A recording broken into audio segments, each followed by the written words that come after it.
That night, I took down the old painting in my study to repaint the wall before my wife's birthday. But behind the frame, there was a secret compartment carved deep into the wall. Inside were 4 passports with my wife's face under different names, along with a red USB drive. I opened the final file at 1:13 a.m. Then I heard her voice laughing. "He's old now. Just one more signature, and that's all we need." I froze, realizing I had never truly known this wife of mine. I'm so grateful you're here with me today. Before we go further, drop a comment and tell me where you're watching from. Your city, your country, what time it is right now. I read every single one, and it means everything to me. This story contains fictional elements crafted for reflection and education. Any similarity to actual names or places is coincidental, but what it teaches you is worth keeping. I was taking down my late wife's painting when a piece of wood behind it shifted, revealing something that had been hidden in my wall for longer than my second marriage. Tuesday morning in November, Portland rain tapping the windows. I'd woken at 6:30, made coffee, and stood in my second-floor office looking at the seascape painting that had hung there for nearly 20 years. Evelyn's painting. My first wife had loved it, said the colors reminded her of the Oregon coast in winter, all gray and white, and that particular shade of blue that only comes when the sky can't decide between clearing and storming. I'm Arthur Whitaker, 63 years old, owner of a pharmaceutical cold storage chain here in Portland. That morning, I thought I was simply doing something kind. Marissa, my second wife, had been in Denver for 3 days at a medical logistics conference. Her birthday was in 5 days, and she'd mentioned the office could use fresh paint. Something lighter, she'd said. I thought 5 days until her birthday. Just take it down. Now get it done. The house felt different when Marissa wasn't here. Quieter. We'd been married 4 years. Met at a charity gala in 2014, married 6 months later. She was 42. Then sharp and organized, worked in medical equipment procurement. Made me laugh in a way I hadn't since Evelyn passed in 2015. Paige, my daughter, hadn't attended the wedding. That still sat between us like a weight I didn't know how to lift. But standing there at 7:23, coffee smell drifting up from the kitchen, I wasn't thinking about Paige or absences. I was thinking Evelyn's painting. I should have taken it down years ago. I set my coffee on the desk and reached for the frame. The painting was heavier than I remembered. Solid wood frame oil on canvas, maybe 3 feet wide and 2 feet tall. I lifted it off the wall hooks carefully and set it down against the bookshelf. That's when the wood shifted. Not loose. Placed. A thin rectangular piece of trim along the wall, right where the painting had hung, moved when my elbow brushed it. I pulled the trim away. Behind it, a compartment. Small, maybe 6 inches wide and 8 inches tall, carved into the wall years ago with deliberate precision. The wood inside was darker than the surrounding wall, older. Inside the compartment, wrapped in soft gray cloth, a wine-red USB drive. I reached in and picked it up. Colder than the surrounding wall, heavier than it should have been. Small enough to fit in a shirt pocket. The cloth fell away just a square of felt. The USB drive sat in my palm, deep red plastic with a silver connector, the kind you could buy at any office supply store. Except this one had been hidden in my wall behind my late wife's painting in a compartment I'd never known existed.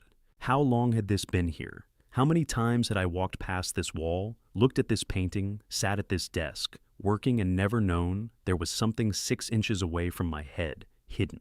Evelyn made this compartment. She must have. This was her office first before she got sick. Before the dementia took everything. She'd carved this space, or had someone carve it, and she'd hidden something here. But why? I set the USB drive on the desk and reached back into the compartment. My fingers touched something else, smooth, rectangular. I pulled it out.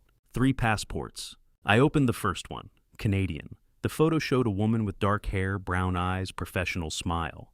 The name read Claire Bell, born 1978 in Vancouver. The face was Marissa's. I opened the second passport, British. Nora Vance, born 1976 in Manchester. Same face. Different hair color in the photo lighter, shoulder length. Third passport, American. Sandra Kowalski, born 1974 in Portland, Oregon. Same face. My wife's face. 3 different names, 3 different birth years, 3 different countries. I sat down in my desk chair and reached into the compartment one more time. There was one more item, a folded piece of paper, standard printer paper, creased multiple times. I unfolded it. A list. 9 names typed in a neat column. Beside each name, a city, a year, and brief psychological notes. Boston 2004, Chicago 2006, Austin 2009. The notes said things like recently widowed isolated and high net worth trusts easily and no close family excellent target. The seventh name on the list was mine, Arthur Whitaker, Portland 2014, absolutely trusting, would not suspect if approached correctly. Weakness daughter, processed, target 7. The number sat in my chest like a stone. 7. Not the first, not even close to the first. 6 before me. 6 other men, 6 other cities, 6 other years.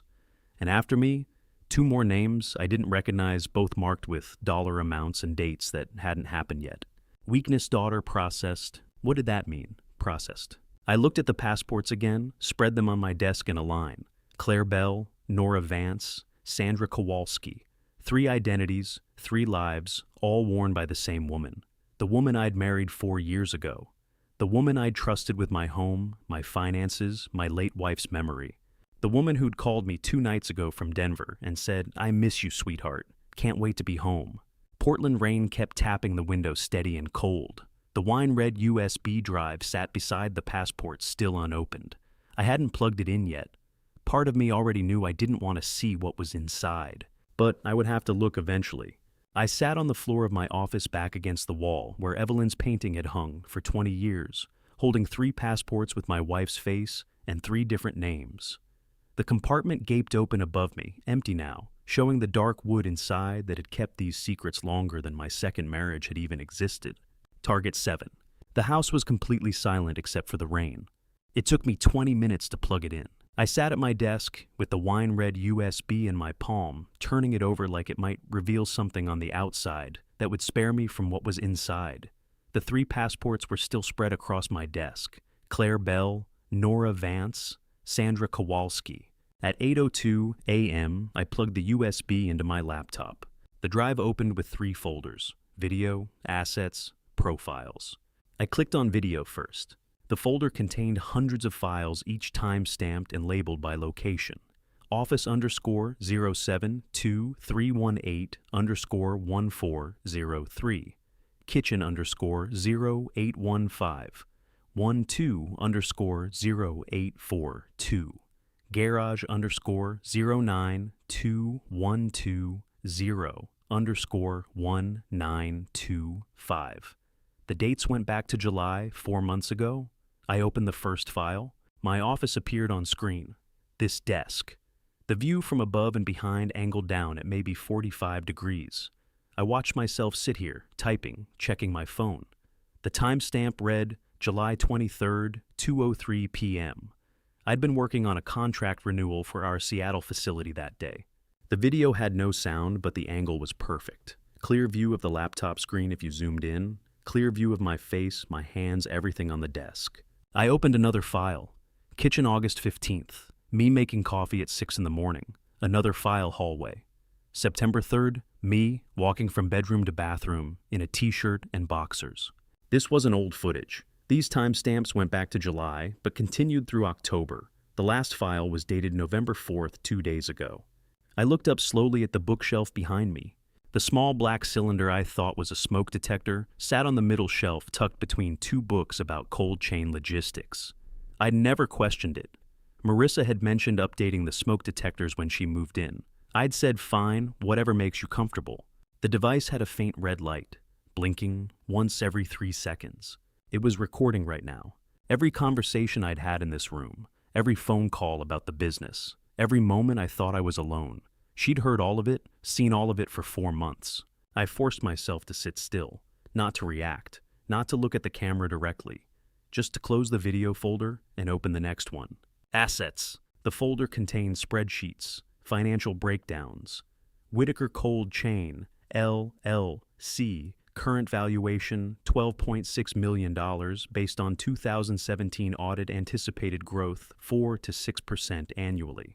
Stocks and bonds $4.2 million across various accounts. Retirement accounts $1.8 million. Life insurance policy through Northwestern Mutual $3 million. Primary beneficiary Marissa Vale Whitaker as of March 2015. The notes were color-coded, green for liquid assets, yellow for semi-liquid, red for complex transfers. Each asset had additional notes. The business transfer requires board approval, but board is nominal. 2 members inactive for 3+ years can be executed with signature authority. The life insurance, beneficiary clause, standard payout within 30 days of death certificate. My coffee had gone cold on the desk. Every single thing I owned, down to the life insurance beneficiary clause, down to the fact that my board members were inactive and wouldn't question a transfer. The notes read like a demolition blueprint. Not if, but when and how. If you've ever felt unsafe in your own home, you know the feeling isn't loud. It's quiet. It sits in your chest like cold water, spreading slowly until you realize you can't remember the last time you took a full breath. I closed the laptop.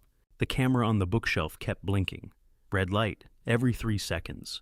I picked up the laptop, tucked it under my arm, and walked out of the office. Down the stairs, through the kitchen, into the garage. My navy blue F-250 sat in the closed garage, same truck I'd driven for 6 years.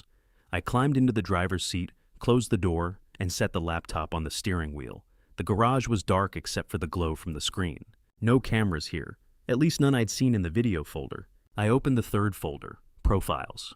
6 files, each one a PDF document maybe 10 pages long. I opened the first one. Boston 2004. Gregory Thompson, 68, retired corporate lawyer. Widowed 3 years prior. 2 adult children, both living in California, limited contact. Net worth estimated $8.4 million. Psychological assessment: lonely, seeks companionship, makes decisions quickly when emotionally engaged. I opened the second file. Chicago, 2006. Martin Foster, 61, commercial real estate developer. Divorced, 1 adult son, estranged. Net worth estimated $6.2 million.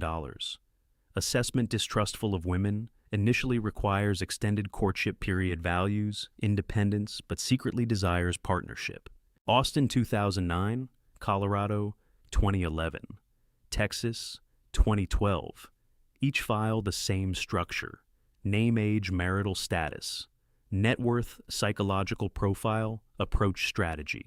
6 people before me, 6 lives cataloged like mine. I wondered how many of them were still alive. The 6th file was dated Houston 2013. The 7th file was mine. Portland 2014. Arthur Whitaker, 62, at initial contact owner, pharmaceutical cold storage chain. Widowed 2015, wife Evelyn, dementia. Net worth estimated $18.7 million. Psychological assessment: absolutely trusting, would not suspect if approached correctly, makes decisions based on emotional narrative rather than financial logic. Values kindness and consistency. Primary weakness: estranged daughter Paige, desires reconciliation, will prioritize family harmony over skepticism. Status: daughter processed, financial access established. Timeline: 24 to 36 months optimal. Processed: that single word on the screen. My daughter reduced to a checkbox on someone's list. I closed the laptop and sat in the darkness of my truck rain, starting to drum on the garage roof. Steady Portland rain, the kind that doesn't stop for days.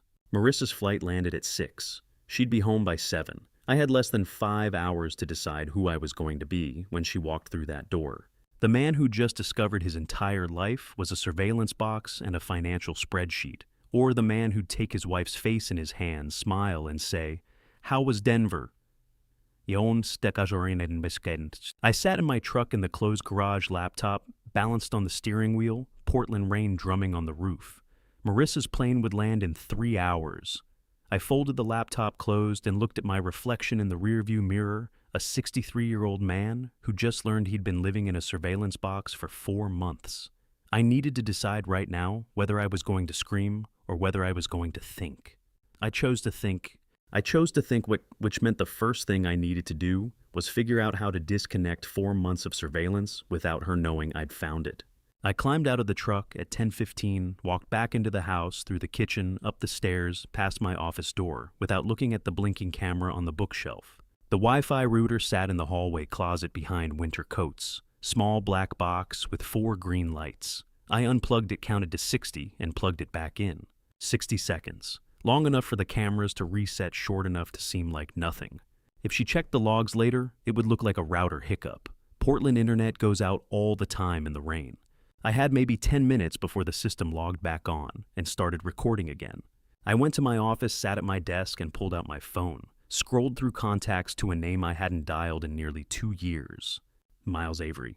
We'd met at a medical logistics conference in Seattle in 2015. Former federal financial investigator, 30 years tracing fraud before retiring. We'd stayed in touch through occasional emails. I'd sent him a wedding announcement when I married Marissa. He'd sent back a short note. Congratulations, be happy. I pressed call.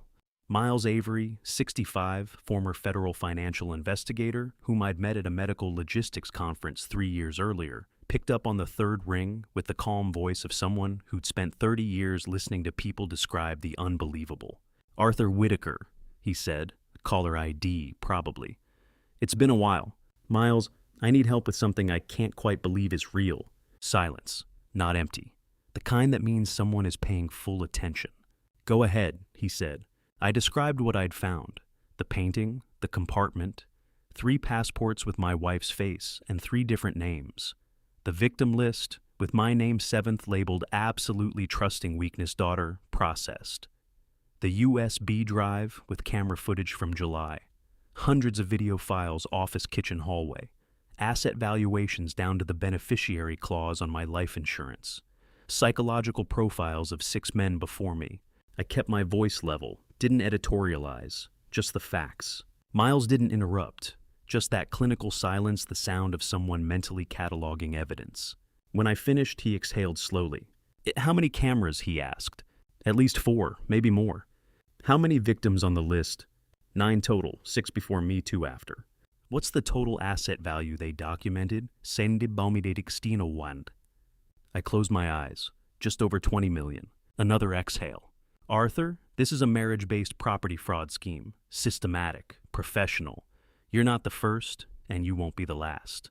If you've ever called someone for help after discovering your whole life was a performance, you know that first sentence is the hardest. Because saying it out loud makes it real. Hearing someone else confirm it makes it permanent. What do? I asked. The first thing, don't confront her. Don't change your behavior. Don't even sigh differently at dinner tonight. Everything you do from this moment is evidence. If she suspects you know, she'll accelerate whatever timeline she's on or disappear entirely. We need her to think you're still absolutely trusting. Absolutely trusting. They'd been right. And how do I act normal? I asked. You've been married 4 years. You know the routine. You smile when she walks in. You ask how Denver was. You listen to her talk about the conference. You don't ask different questions than you would have asked yesterday. You certainly don't mention paintings or compartments or USB drives. And then we gather evidence, real evidence, bank records, travel history, background checks on her identities. We find out if those 6 previous victims are still alive. We trace the money. We build a case that shows pattern and intent. How long does that take? Depends on how careful she's been. Could be days, could be weeks. But Arthur, listen carefully. At our age, affairs aren't chaos anymore. They're accounting. She's not running on emotion. She's running on a timeline. Everything she does is calculated. Every smile, every touch, every conversation about your health or your business or your daughter. It's all part of a structure. At our age, affairs aren't chaos anymore. They're accounting. The phrase sat in my chest like cold metal. What do you need from me? I asked. Miles was quiet for a moment. I heard papers rustling, a pen clicking. 2 things immediately. First, Marissa's flight schedule for the past 6 months. Every trip she's taken, dates and destinations. Second, the name of the conference company she works for. The one that supposedly sends her to Denver and Houston and wherever else. I have access to both, I said. Shared calendar email receipts. Good. Send those to me today if you can do it without being obvious. Don't search her computer. Don't dig through drawers. Just whatever you have natural access to. What are you looking for? Patterns, gaps, conference dates that don't match actual events. Cities she visited that don't have conferences at all. If this is what I think it is, her travel history won't align with legitimate work. It'll align with something else. I understood. The 6 previous victims. The cities on the list. Boston 2004. Chicago 2006. Austin 2009. You think she's still in contact with them? I said. Or their estates, Miles said quietly. Arthur, I'm sorry. I know this isn't what you called me hoping to hear. No, I said. It's exactly what I needed to hear. Miles asked for two things before we hung up: Marissa's flight schedule for the past 6 months, and the name of the conference company she worked for. His voice had shifted from sympathetic to clinical. I recognized that shift. It was the sound of an investigation beginning. I had access to both pieces of information, and suddenly I understood why Miles wanted them. I sent Miles everything he asked for by 3:47 p.m. 14 flights in 8 months, pulled from our shared Google Calendar, along with the name of the conference company Marissa worked for, Apex Medical Logistics Partners. The data came from places she'd never hidden. Our shared calendar synced to both our phones. Her email receipts forwarded to our joint account for expense tracking. She'd never been secretive about her travel. Why would she be? I'd never questioned it. Conference organizer flies to conferences. Simple. Obvious. Except now, sitting in my office compiling the list, the pattern looked different. 14 flights over 8 months. 4 to Austin, 3 to Denver, 2 to Chicago, 2 to Boston, 1 each to Houston, Seattle, and Phoenix. The Austin trips were always Tuesday through Thursday. Denver trips always included a weekend. Chicago trips short, never more than 2 days. I'd thought she traveled for work. I'd never questioned why a conference organizer needed to fly this much. I forwarded everything to Miles' calendar, exports, email receipts, the Apex Medical Logistics Partners website link. 3 years in business, based in Denver, specializing in healthcare supply chain conferences. Professional website. Real company. I attached the email and hit send. The office felt colder than it had that morning. Miles would find the pattern. I already knew what he was going to find. Austin 2009 on the victim list. Chicago 2006. Boston 2004. The cities weren't random, they were targets, previous victims, or current ones. I went downstairs at 6 p.m. and started making dinner. Noodles the kind Marissa liked with sesame oil and scallions. Routine, normal. The kitchen smelled like garlic and soy sauce. I set a pot of water to boil and checked my phone. Email from Miles. Subject line, need to talk soon. I opened it, standing at the kitchen counter, wooden spoon still in my hand. The email was short, clinical, 4 paragraphs that dismantled my marriage like an autopsy report. First paragraph. Apex Medical Logistics Partners is a real company. Their website lists all scheduled conferences for the current year. Austin had no conferences in March, June, or September, the months Marissa traveled there. The Denver conferences exist, but happened on different dates than her trips. She wasn't going to work Arthur. She was going to him. Second paragraph, ran background checks on the names from the passports. Claire Bell engaged to Dr. Raymond Kovach, 67 widowed cardiologist in Austin. Local society pages show engagement announcement from April 2018. Photo, attached. Third paragraph, Nora Vance, living with Walter Brennan, 71, commercial real estate developer in Denver. Property records show she's listed as co-owner on his primary residence as of January 2018. Fourth paragraph. Bank records show account in Boston. Under Nora Vance, name opened 14 months ago. Current balance $3.8 million. Money transferred in small increments over time. Professional. Patient. Below the text, an attachment. Engagement photo from the Austin Chronicle Society section, April 14, 2018. I clicked it. Marissa stood in a blue dress I'd never seen, smiling beside a gray-haired man in a suit, Dr. Raymond Kovach, his arm around her waist, her left hand visible showing a diamond ring on her 4th finger. Different ring than the one she wore when she was with me. The photo caption read, Dr. Raymond Kovach and fiancée Claire Bell announced their engagement. Trust doesn't collapse all at once. It goes in stages. First you learn they lied, then you learn how much. Then you realize you're looking at a stranger. I set the phone down on the counter. The water was boiling. I added noodles, stirred them. With the wooden spoon, watched them soften in the heat. 3 names, 3 men, 3 separate lives running in parallel. While I was in Portland thinking about quarterly reports and cold storage maintenance schedules, she was in Austin wearing a blue dress and planning a wedding to a cardiologist. While I was making coffee in the morning, she was in Denver co-owning property with a real estate developer. While I was sleeping alone in our bed because she was supposedly at a conference, she was building a life with someone else. Someone else. Multiple someone else's. I turned off the stove at 7:15. The noodles were done. I didn't drain them, just stood there looking at the pot, steam-rising sesame oil bottle still on the counter unopened. My phone buzzed. Text message, Marissa, flight delayed, will be late. Did you leave me rice? I stared at the message for 2 full minutes. Did you leave me rice? As if we were still the couple we'd been that morning. As if she was still the woman who'd kissed my cheek 4 days ago before leaving for Denver. As if I was still the man who'd believed her when she said the conference ran long. Miles's voice echoed in my head. Don't change your behavior. Don't even sigh differently. Everything you do is evidence. I typed 2 letters. Okay. The first lie I'd knowingly told her in 4 years of marriage. Maybe in our entire relationship. I'd never had reason to lie before. Never wanted to. Marriage was supposed to be the place where you didn't have to perform. Except she'd been performing the whole time. And now I was performing too. Okay, 2 letters I'd typed thousands of times. 2 letters that tonight felt like concrete.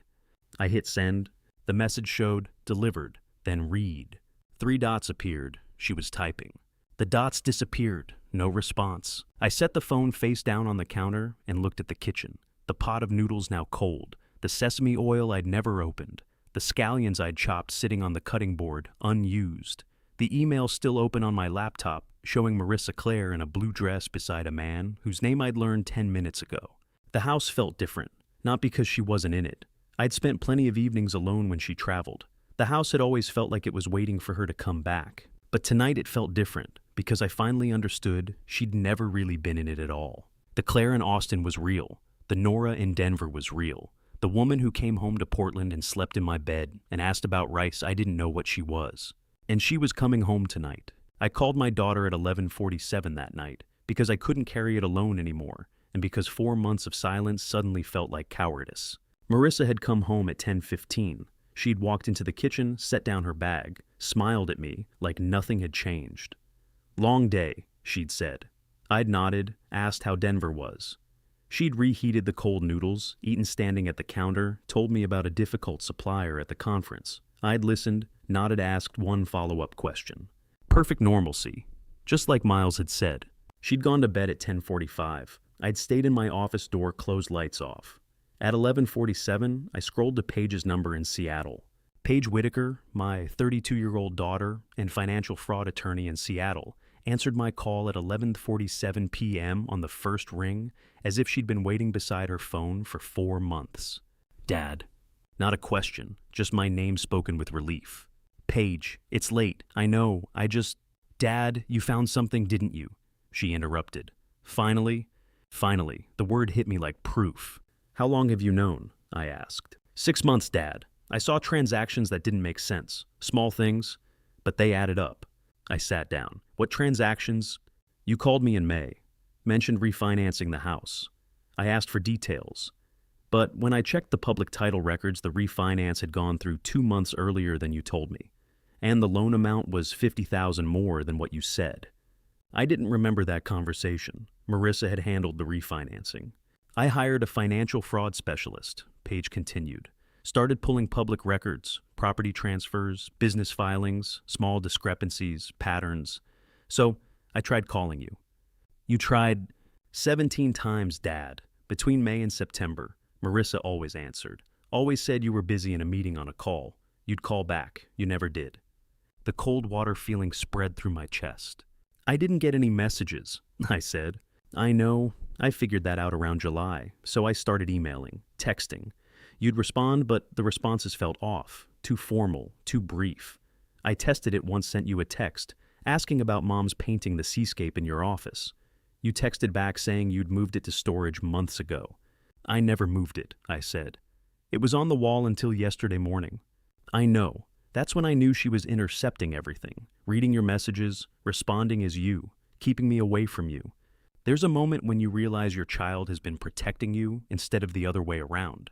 It doesn't feel like love. It feels like failure. Why didn't you just show up? I asked. Because I knew you wouldn't believe me without proof. You loved her. You trusted her. If I'd shown up accusing your wife of fraud, with nothing but suspicions and public records, you would have thought I was jealous. You needed to see it yourself. She was right. A week ago, I would have defended Marissa. So I waited, Paige said. and I investigated, and I hoped you'd find something that would make you call me. I found something, I said. I told her about the painting, the compartment, the passports, the victim list, the USB drive, Miles's research showing 3 parallel lives. Paige listened without interrupting. When I finished, she was quiet for a long moment. "Dad, I'm flying to Portland tomorrow," she said. "Don't tell her I'm coming." We hung up at 12:43 a.m. I sat in the dark thinking about 17 phone calls I'd never received, texts I'd supposedly sent but never written. The next day, Wednesday afternoon, Marissa left for her office at 1 p.m., said she had paperwork to catch up on, kissed my cheek on her way out. I waited until her car was gone, then walked to the backyard. Owen Mercer, 61. My taciturn housekeeper and driver for over a decade stood in the garage holding a black hard drive, with the kind of silence that meant he'd been carrying a secret too heavy for words. He was washing my F25 navy blue paint gleaming wet. "Owen," I said, "have you noticed anything unusual with Marissa in the house?" He stopped wiping, set down the cloth, looked at me for a long moment with that characteristic silence, the kind that meant he was choosing his words carefully.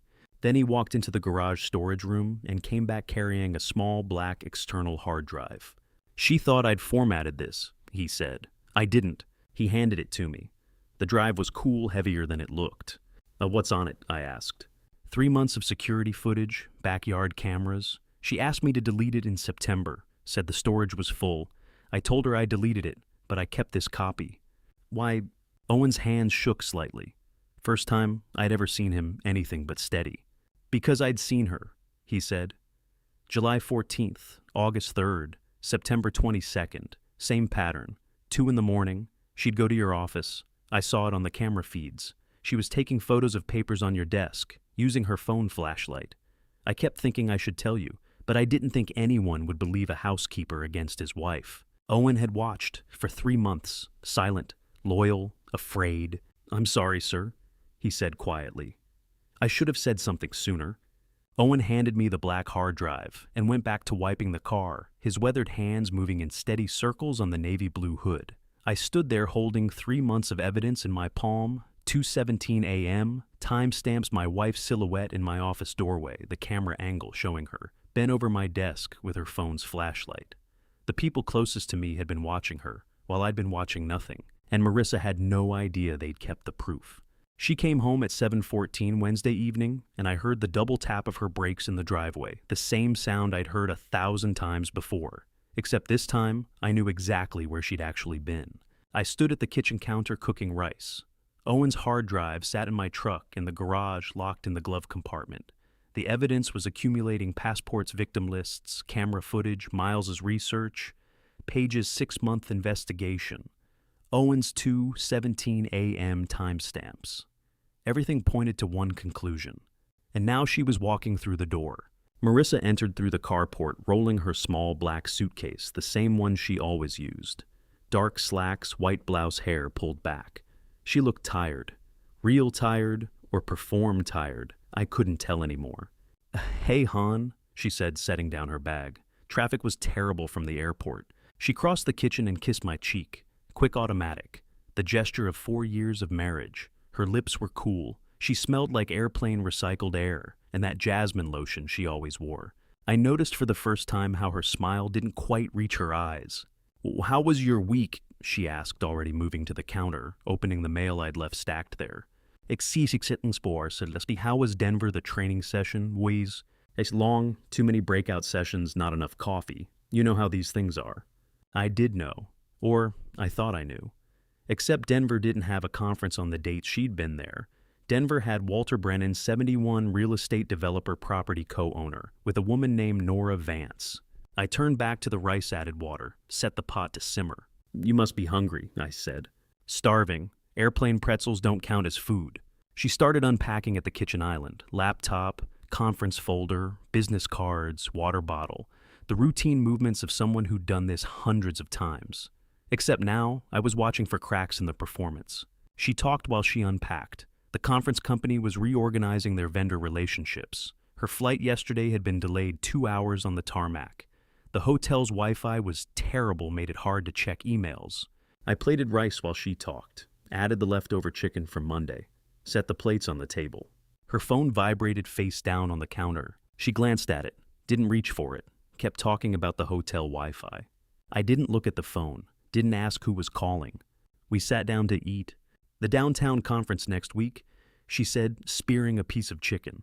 You're still handling everything for the company booth. Already done, I said.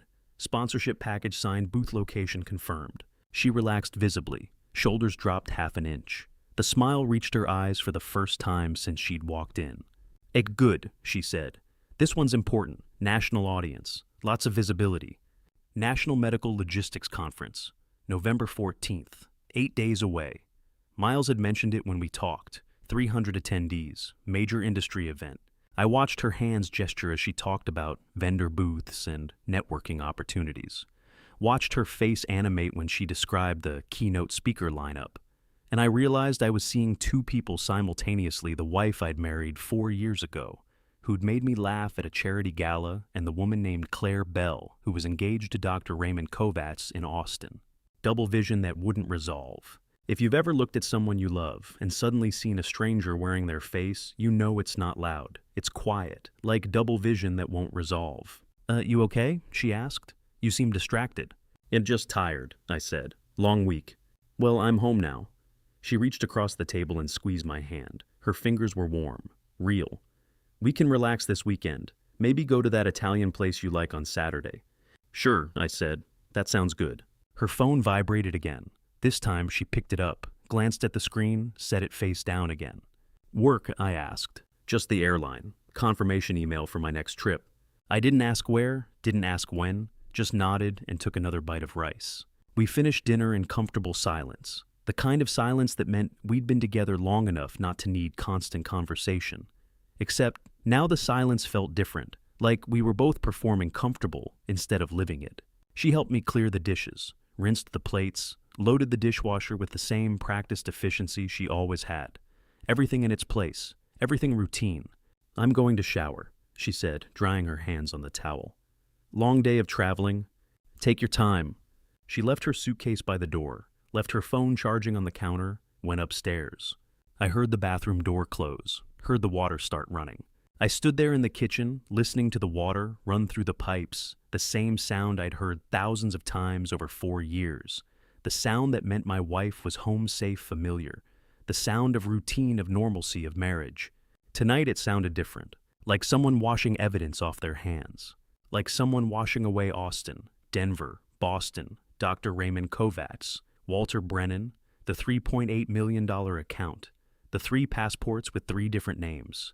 I thought about Owen's footage, her silhouette at 2:17 a.m. bent over my desk, phone flashlight scanning documents. July 14th, August 3rd, September 22nd. The same methodical pattern she was using now. The water upstairs kept running, steady, methodical. The sound of someone washing off one life before stepping into another. I looked at her phone on the counter, black screen, charging light blinking green. She'd left it there like she always did. Trusted me not to look. Trusted me to be absolutely trusting, just like the victim list had said. I didn't touch it. The water shut off upstairs. I heard the shower door slide open, heard her toweling off sounds I'd heard 1,000 times. But tonight, I kept thinking about Owen's footage 2:17 a.m., her silhouette in my office phone, flashlight scanning my desk. The bathroom door opened, steam drifted into the hallway, and I realized I was about to spend the night sleeping next to someone who'd been photographing my financial records while I slept. I had 8 days until the conference to figure out how to keep acting normal. I survived the night sleeping 3 feet from someone who'd been cataloging my assets for months. And by Thursday morning, I was pulling into PDX short-term parking to pick up the one person who'd tried to warn me. The night had been exactly what I'd expected, quiet, normal, suffocating. Marissa had fallen asleep at 10:30, her breathing settling into the familiar rhythm I'd listened to for 4 years. I'd lain there staring at the ceiling, thinking about Owen's footage showing her at my desk at 2:17 a.m., wondering if tonight would be the night she got up again. She hadn't. Just slept peacefully while I counted hours until dawn. At 6 a.m., she'd kissed me goodbye, said she had early meetings at her office downtown. I'd waited exactly 12 minutes after her car left, then driven to the airport. I saw Paige emerge through the security doors at 9:47 a.m., carry-on bag over her shoulder. She looked thinner than I remembered, professional in her Seattle work clothes, dark blazer slacks, the uniform of someone who spent their days in courtrooms and conference rooms. But when she saw me, her face changed, went from lawyer-focused to just daughter. We hugged for the first time in 4 months. She felt real in a way phone calls hadn't been. Solid, present. 4 months, Dad, she said into my shoulder. I'm sorry it took this long to get here. You tried, I said, 17 times. We walked to the F250 in silence, loaded her bag in the back, started driving towards Southeast Division Street, where she'd rented a temporary office yesterday, small space month-to-month, lease paid cash. Somewhere we could meet without cameras watching. Yam, she told me you were too busy with work to talk to your old man. I said merging onto a 205. Paige stared out the window at the gray Portland sky. I knew something was wrong when you stopped answering. That's not you. That's never been you. Even when Mom was sick, you always called back. I never got the messages. I know. That's when I hired the lawyer. When the messages stopped being relayed and your text started sounding wrong. She told me about the May phone call, birthday conversation. I'd mentioned refinancing the house to get a better rate. Casual comment. She'd asked for details out of professional curiosity. When I'd sent her the paperwork, she'd checked the public title records habit from years of fraud investigation. The refinance had gone through 2 months earlier than I'd told her. The loan amount was $50,000 more. Small discrepancy, she said. Could have been nothing, but it made me look deeper. And once you start looking, patterns appear. We pulled into the parking lot at 1028, small office building, 2nd floor. Miles was already there, laptop open, files spread across the table. Paige, he said, standing to shake her hand. Your father's told me about your work in Seattle. Financial fraud specialist, as 6 years, she said. Mostly elder fraud cases, property schemes, refinance scams, medical billing fraud. Then you'll recognize this. Miles turned his laptop to face us. Portland Police Bureau file, 2004. Sandra Kowalski investigated for financial fraud targeting a widowed Portland businessman. Case handled internally, no court filing, no conviction. The businessman had lost his house in a foreclosure that looked legitimate on paper, but had warning signs buried in the timeline. Sandra Kowalski, Miles said. Portland, 2004. She was here the whole time, Arthur. This is her hometown. I stared at the screen. Portland address. Local high school listed in background check. Sandra Kowalski had grown up 20 minutes from where I was sitting. The investigation died quietly. Miles continued. No charges, but the businessman lost everything. Same pattern you're seeing now. What happened to her? I asked. In 2005, Sandra Kowalski ceased to exist on paper. No death certificate. No forwarding address. Just gone. 6 months later, Marissa Vale appeared in Chicago. Completely clean background. Different social security number. Immaculate credit history. Financial fraud at our age works because it targets isolation. They separate you from your children first. Then they operate in the silence. Someone helped her disappear and reappear, Paige said, reading the file over Miles's shoulder. Professional identity creation? That takes money connections and expertise. Miles nodded, pulled up another file. The bridge between them, Calvin Rook. He placed a photo on the table, professional headshot. Man in his early 50s, gray at the temples, expensive suit. Delaware LLC filing showed him as registered agent for something called Apex Holdings Group. Calvin Rook, 53, Miles said. Appears in shell company paperwork for every one of Marissa's identities. Never charged, never convicted, but his name is always there. Just buried deep enough that you'd miss it unless you were looking. Paige leaned forward, pulled the photo closer. Her face changed. I know this man, she said. Miles and I both looked at her. What? I asked. I know this man, Calvin Rook. He's in a Seattle case I'm working right now. She pulled out her phone, scrolling fast. Found what she was looking for. Turned the screen to show us. Same face, same man, different photo but unmistakable. Boeing engineer. Paige said, her voice tight. 71 years old, retired. Lost $2.3 million through a refinance scheme last year. We've been investigating for 8 months. Calvin Rook's name appeared in shell company paperwork. but he vanished before depositions. We thought he was a broker, maybe a middleman, but this... She gestured at Miles's files, the victim list, the timeline, the pattern. This isn't isolated, Dad. Calvin Rook isn't helping Marissa. Marissa is working for Calvin Rook. I know this man. 4 words that changed everything. Paige opened her laptop and pulled up the Seattle case file. Boeing Engineer 71 refinance fraud. Same shell company structure, same timeline pattern, same Calvin Rook signature buried in the LLC paperwork, just like Miles had found in my case. She looked at Miles, then at me. How many others are there? She asked. How many victims has he created before Dad? Miles closed his laptop slowly. I'll find out by morning, he said. Paige scheduled the neurologist appointment for 2 p.m. Thursday. And when she asked me to bring a packet of the herbal tea Marissa made me every night, I thought she was being paranoid until the doctor opened the sample and his face changed. Miles had stayed at the temporary office to keep researching Calvin Rook's network.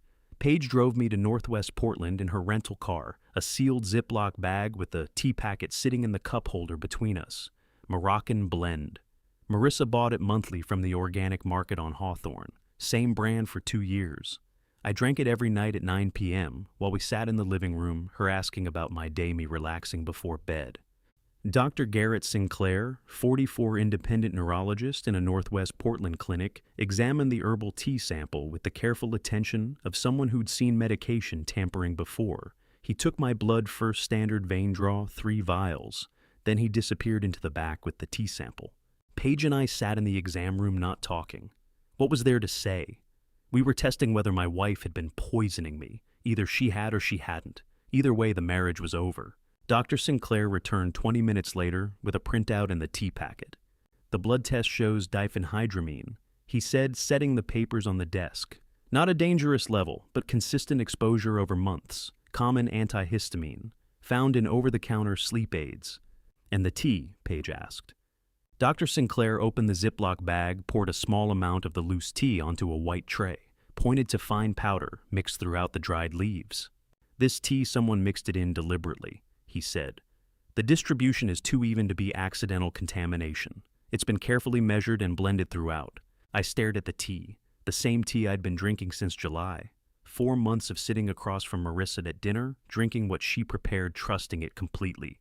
If I stopped drinking this today, I said, my voice steadier than I felt, would my memory come back? Dr. Sinclair paused. The effects of diphenhydramine are reversible. If you stop now, yes. The fatigue, the mild forgetfulness, those would clear in a few weeks. How long would someone need to be exposed to show symptoms? Paige asked. At this dose, consistently, 4 to 6 months would produce exactly what you're describing. Mild fatigue, slower reactions, occasional forgetfulness, nothing dramatic. Just enough that on a medical chart it would read as mild cognitive impairment. Every night since July, every night she'd handed me that tea and I'd drunk it, thanked her for it, kissed her goodnight afterward. Elder abuse through medication is invisible. No bruises, no broken bones. Just a cup of tea every night, handed to you by someone you love. The symptoms you described, Dr. Sinclair continued looking at his notes from my intake form. Forgetfulness, fatigue, slower mornings, they're exactly what low-dose diphenhydramine produces over time, and exactly what someone would document as early cognitive decline. I saw my regular doctor in September, I said. Dr. Raymond Pike. He asked about my memory, quick questions, wrote something down, never ordered any tests. Did he suggest further evaluation? Dr. Sinclair asked. No, just said to monitor it. Come back if it got worse. Paige's jaw was tight, hands clenched in her lap. Dr. Sinclair wrote out his findings, gave me a copy, sealed the tea sample in an evidence bag with his signature and date across the seal. You'll want this for legal proceedings, he said quietly. We left at 3:15, drove back to the temporary office in silence. Paige's knuckles were white on the steering wheel. Miles was waiting with new files spread across the table. Bank records, medical records, the systematic dismantling of my life laid out in spreadsheets and PDFs. Dr. Raymond Pike, Miles said as we walked in. August 12th, $18,500 deposit to his personal account from an LLC registered in Delaware. Same shell company structure Calvin Rook uses. I sat down slowly. 1 month before my September visit, I said. Miles nodded. September 17th. Dr. Pike's preliminary note in your chart about possible mild cognitive impairment, based on a 15-minute office visit. No neurological testing, no brain scan, no second opinion, just observation and patient self-reporting. Paige pulled up a chair, opened her laptop. "This is the endgame, Dad," she said, her lawyer voice taking over. Clinical, precise. If Marissa can prove you're cognitively impaired, even just on paper, she petitions the court for guardianship. Medical evidence from your longtime family doctor saying you have mild cognitive impairment, observable symptoms, documented forgetfulness. "But I'm not impaired," I said. "Doesn't matter. She has a doctor's note saying you might be. She has 4 months of you drinking that tea, probably acting a little slower, a little more tired, maybe forgetting small things. Anyone watching would see someone in early decline." Miles leaned forward. "Once the court grants guardianship based on medical evidence, she doesn't need your signature anymore, Arthur. She signs on your behalf, for everything. House transfers, business sales, bank account access, all of it. She signs on your behalf. You become a legal non-person. The court assumes she's acting in your best interest," Paige continued, "protecting you from making poor decisions while impaired. Except, she's not protecting you. She's liquidating everything you own with legal authority to do it." I thought about the asset valuations on the USB drive. Every account, every property, every piece of equity, all documented with transfer mechanisms and accessibility notes. "How long does guardianship take?" I asked. "If she files emergency guardianship claiming rapid decline, she could get a temporary order in days," Paige said. "Full guardianship hearing within a month." "Has she filed?" "Not yet, I checked. But the medical documentation is in place. The drugging is ongoing. She's building the foundation." Miles tapped his pen on Dr. Pike's bank statement. "She's waiting for something," he said. "Some trigger event or timeline. The conference next week, maybe. Once that's done, she might accelerate." I sat in that temporary office staring at the herbal tea packet Paige had brought from my kitchen. The same Moroccan blend Marissa bought every month from the organic market on Hawthorne. The same tea I'd been drinking every night at 9 p.m. for 4 months, while she sat across from me, asking about my day. The packet looked innocent, familiar, and I realized that tonight when I went home, she'd make me another cup. I'd have to drink it and act like nothing had changed. We sat in a small cafe on Belmont at 6:30 Thursday evening because I needed to show Paige something I couldn't show her anywhere with cameras, and because I needed to understand what daughter processed meant. I had 3 hours before I was supposed to be home. Marissa thought I was at the warehouse handling a refrigeration malfunction, the first deliberate lie I'd told her since discovering the truth.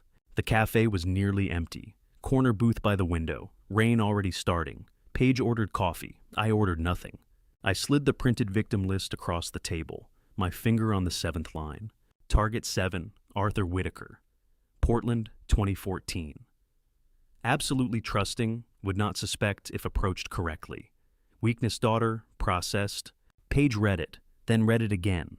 Her hand tightened around her coffee cup until her knuckles turned white. "Processed?" she said quietly. "Like paperwork, like a transaction they had already completed." She looked up at me with an expression I couldn't quite read. Fury, grief, confirmation of something she'd suspected. "Dad," she said, "I need to show you something. Messages I got from you last year." "Paige, I don't remember sending you any messages last year. Marissa always said you were too busy to talk." "I know, that's the problem." She pulled out her phone. Her hands shook slightly, turned the screen to face me. Messages from my number to hers. March through July, 17 messages total. I read the first one. "It's Paige, I need space. You're interfering in my private life." March 15th, 2018, 9:47 p.m. I never wrote that. I scrolled down. "I'm an adult. I don't need you questioning my decisions." April 3rd, 2018. "If you can't respect my marriage, we have nothing to talk about." April 29th, 2018. "Your mother would be ashamed of how you're treating me." May 17th, 2018. That one hit me like a physical blow. I would never say that. Not about Evelyn, not to Paige. I kept scrolling. "Don't call again until you can be supportive." June 8th, 2018. "I've asked you repeatedly to give me space. This is harassment." July 2nd, 2018.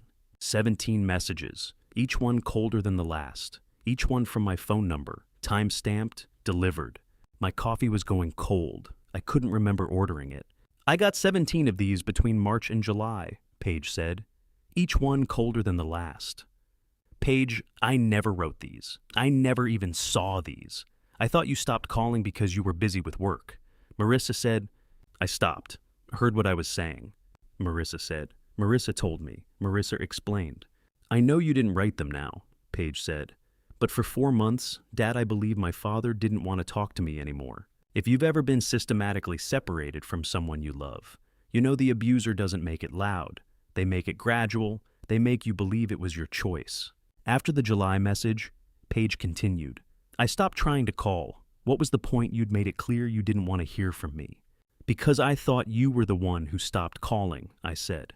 Every Sunday I waited. Marissa would say you texted that you were swamped with work. I tried calling 17 times. Every time she answered your phone, said you'd call back. Then these messages would come. We sat there looking at the phone screen between us. How did she send them? I asked. Access to your phone, probably, Paige said. Or remote access to your phone account. There are apps, services. It's not even that hard if you have the right access. I thought about Marissa setting up my new phone last year, transferring all my contacts and settings. I'd thanked her for it. She separated us, I said. Systematically, Paige agreed.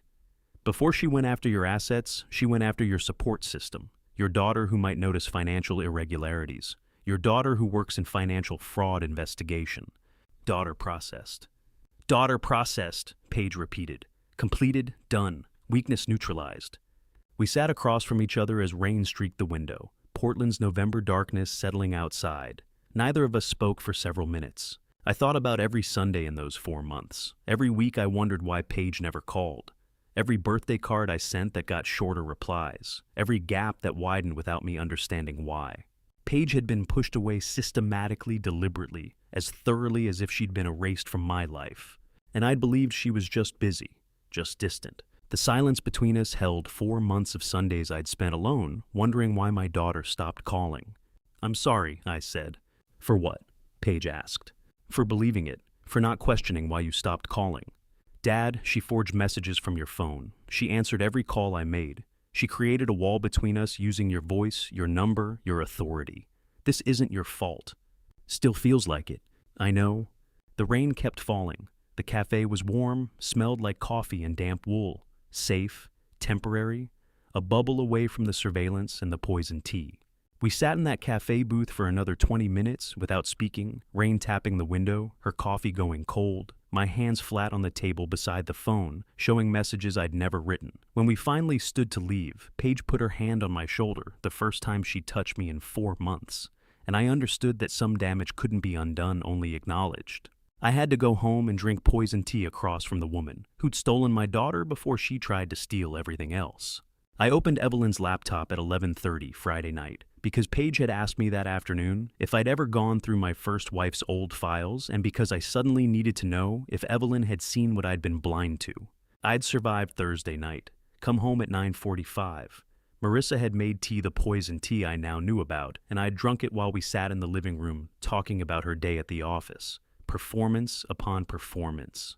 I'd poured half of it into the kitchen sink when she went to the bathroom, just enough that the cup looked empty when I brought it back. Friday had been more of the same. Normal routine, normal conversations. The weight of knowing pressing down on my chest with every word. Now it was 11:30 p.m. Marissa was asleep upstairs, and I was sitting in my office with Evelyn's old MacBook, pulling it from the bottom drawer of my desk, where it had sat untouched for 5 years. I'd packed it away 3 months after her funeral, July 2013. Couldn't look at it anymore because seeing it hurt too much. The laptop was dusty, the power cord stiff from years of being coiled in the dark. I plugged it in, opened the lid. The startup chime sounded like a voice from another life. Her desktop wallpaper appeared the two of us at Cannon Beach Page, age 14, between us all three smiling. The date in the corner, March 2013, 5 years and 8 months ago. I stared at that photo. Evelyn's face, healthy in that picture before the final decline, before the cancer took everything. I didn't know what I was looking for. Just that Paige's question that afternoon had planted something I couldn't ignore. Did you ever go through Mom's files, her emails, her documents? I'd said no, too painful. Paige had nodded understanding, but something in her expression suggested she thought I should. So here I was. I opened her email. The password was still saved from years ago. Her inbox loaded slowly, 5 years of dormant messages, most of them spam by now. I clicked on the drafts folder. One message, unsent, dated March 14th, 2013. No recipient address, just a subject line, if something happens. I opened it. The body text was short typed with Evelyn's careful two-finger method. Arthur, if you read this then, I won't have time to say it directly. That woman didn't appear by chance in our lives. I've seen her in the hospital parking lot twice. I don't know what she wants, but I'm afraid. Ask someone you trust before doing anything. I read it 3 times. That woman. Hospital parking lot. Twice. March 2013. 1 year before, I met Marissa at the medical gala in June 2014. My hands were shaking. Evelyn had seen her, seen someone watching, seen danger circling while she was dying. And she'd tried to write a warning. Never sent it, never got the chance.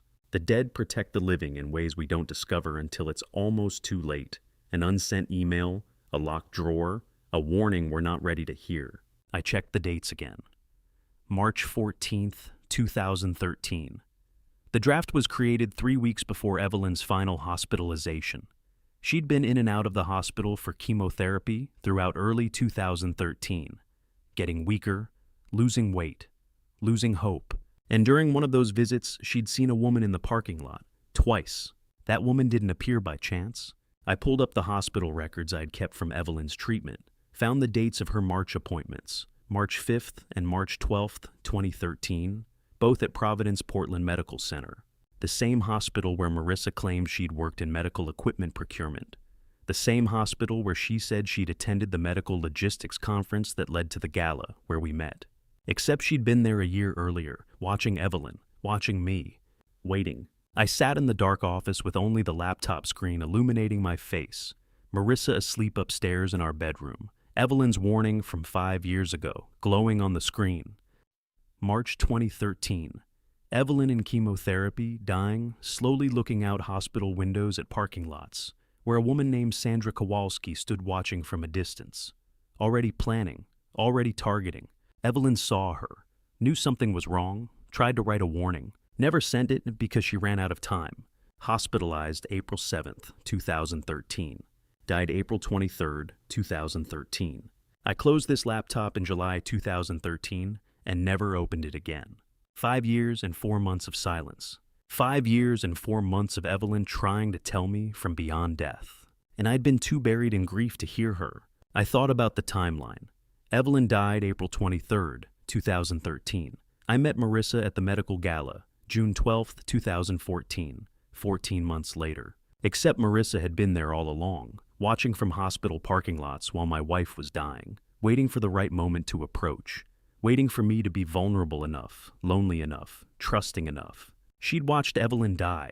Then she'd waited 14 months for my grief to settle into something manageable. Then she'd appeared at a gala, wearing a smile, and a story about medical equipment procurement. And I'd believed every word. 5 years. 5 years of silence that could have been a warning. If I'd opened this laptop in July 2013 instead of packing it away. If I'd been less destroyed by grief. If I'd been stronger. But I wasn't. I'd been broken, and she'd counted on that. Marissa was already there, watching, planning, while Evelyn was dying. I looked at the desktop picture again. Cannon Beach.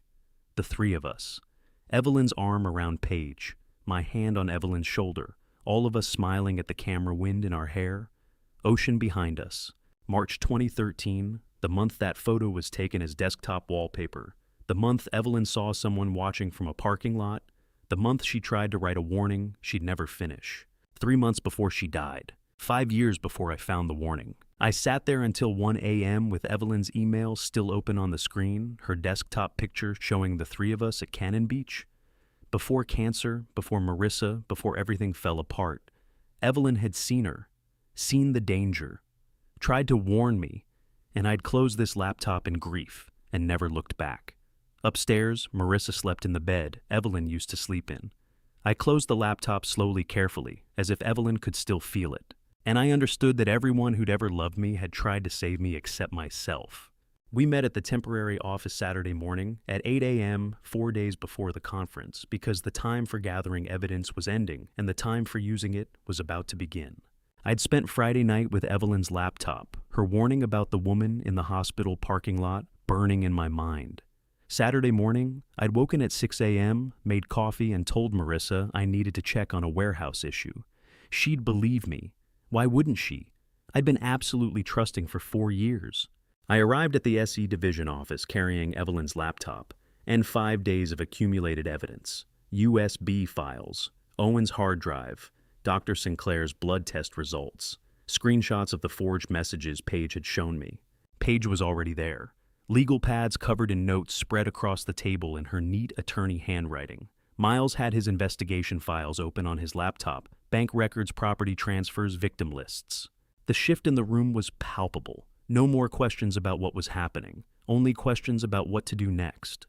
I set the evidence on the table. That 4 days, I said. Wednesday is the conference. That's our window.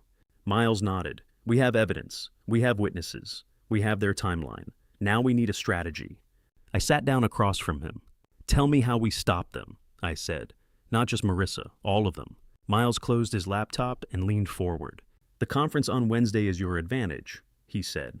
300 attendees, medical logistics professionals, national event, public venue, everything documented and recorded. Marissa chose this location herself, thinking you'd be too intimidated to make a scene in front of your industry peers. I won't be, I said. I know, that's why we use it. But we need to be strategic between now and then. 5 steps. He pulled out a notepad, wrote as he talked. 1. No confrontation before Wednesday. You continue acting normal at home. She cannot suspect you know anything. I nodded. 2. Starting today, you need to act worse, more forgetful, more tired, more confused. Make Marissa think the diphenhydramine is working better than she planned. Boost her confidence. Make her believe victory is imminent. Paige looked at me. Dad, you have to perform decline. I understand, I said. Miles continued.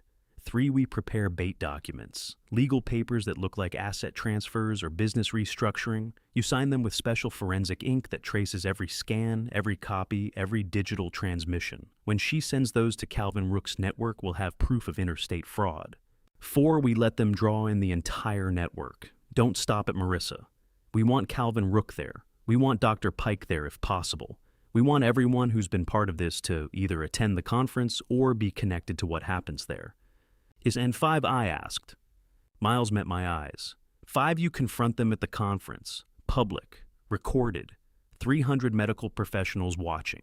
She can't run, can't deny, can't make you disappear into a guardianship petition or a convenient accident. The irony is perfect, Arthur. She chose that venue herself. We're going to use her own stage against her. There's a moment when you stop being hunted and start hunting back. It doesn't feel like power. It feels like choosing to use the only weapon you have, left their own arrogance. How public, I asked. You're scheduled to give remarks at the opening session? Paige said, checking her notes. 10-minute slot, sponsorship acknowledgement. Marissa arranged it months ago, probably thinking you'd stumble through it, reinforcing the cognitive decline narrative. Instead, you'll use those 10 minutes to present evidence. In front of 300 people, I said. In front of 300 witnesses, Miles corrected. There's a difference. I thought about that. Witnesses, not just observers. People who could testify. People who couldn't unhear what they'd heard or unsee what they'd seen. What about the police, I asked. FBI's already coordinated, Miles said. Financial Crimes Unit. They'll be present but not visible. Once you make the presentation, they move in.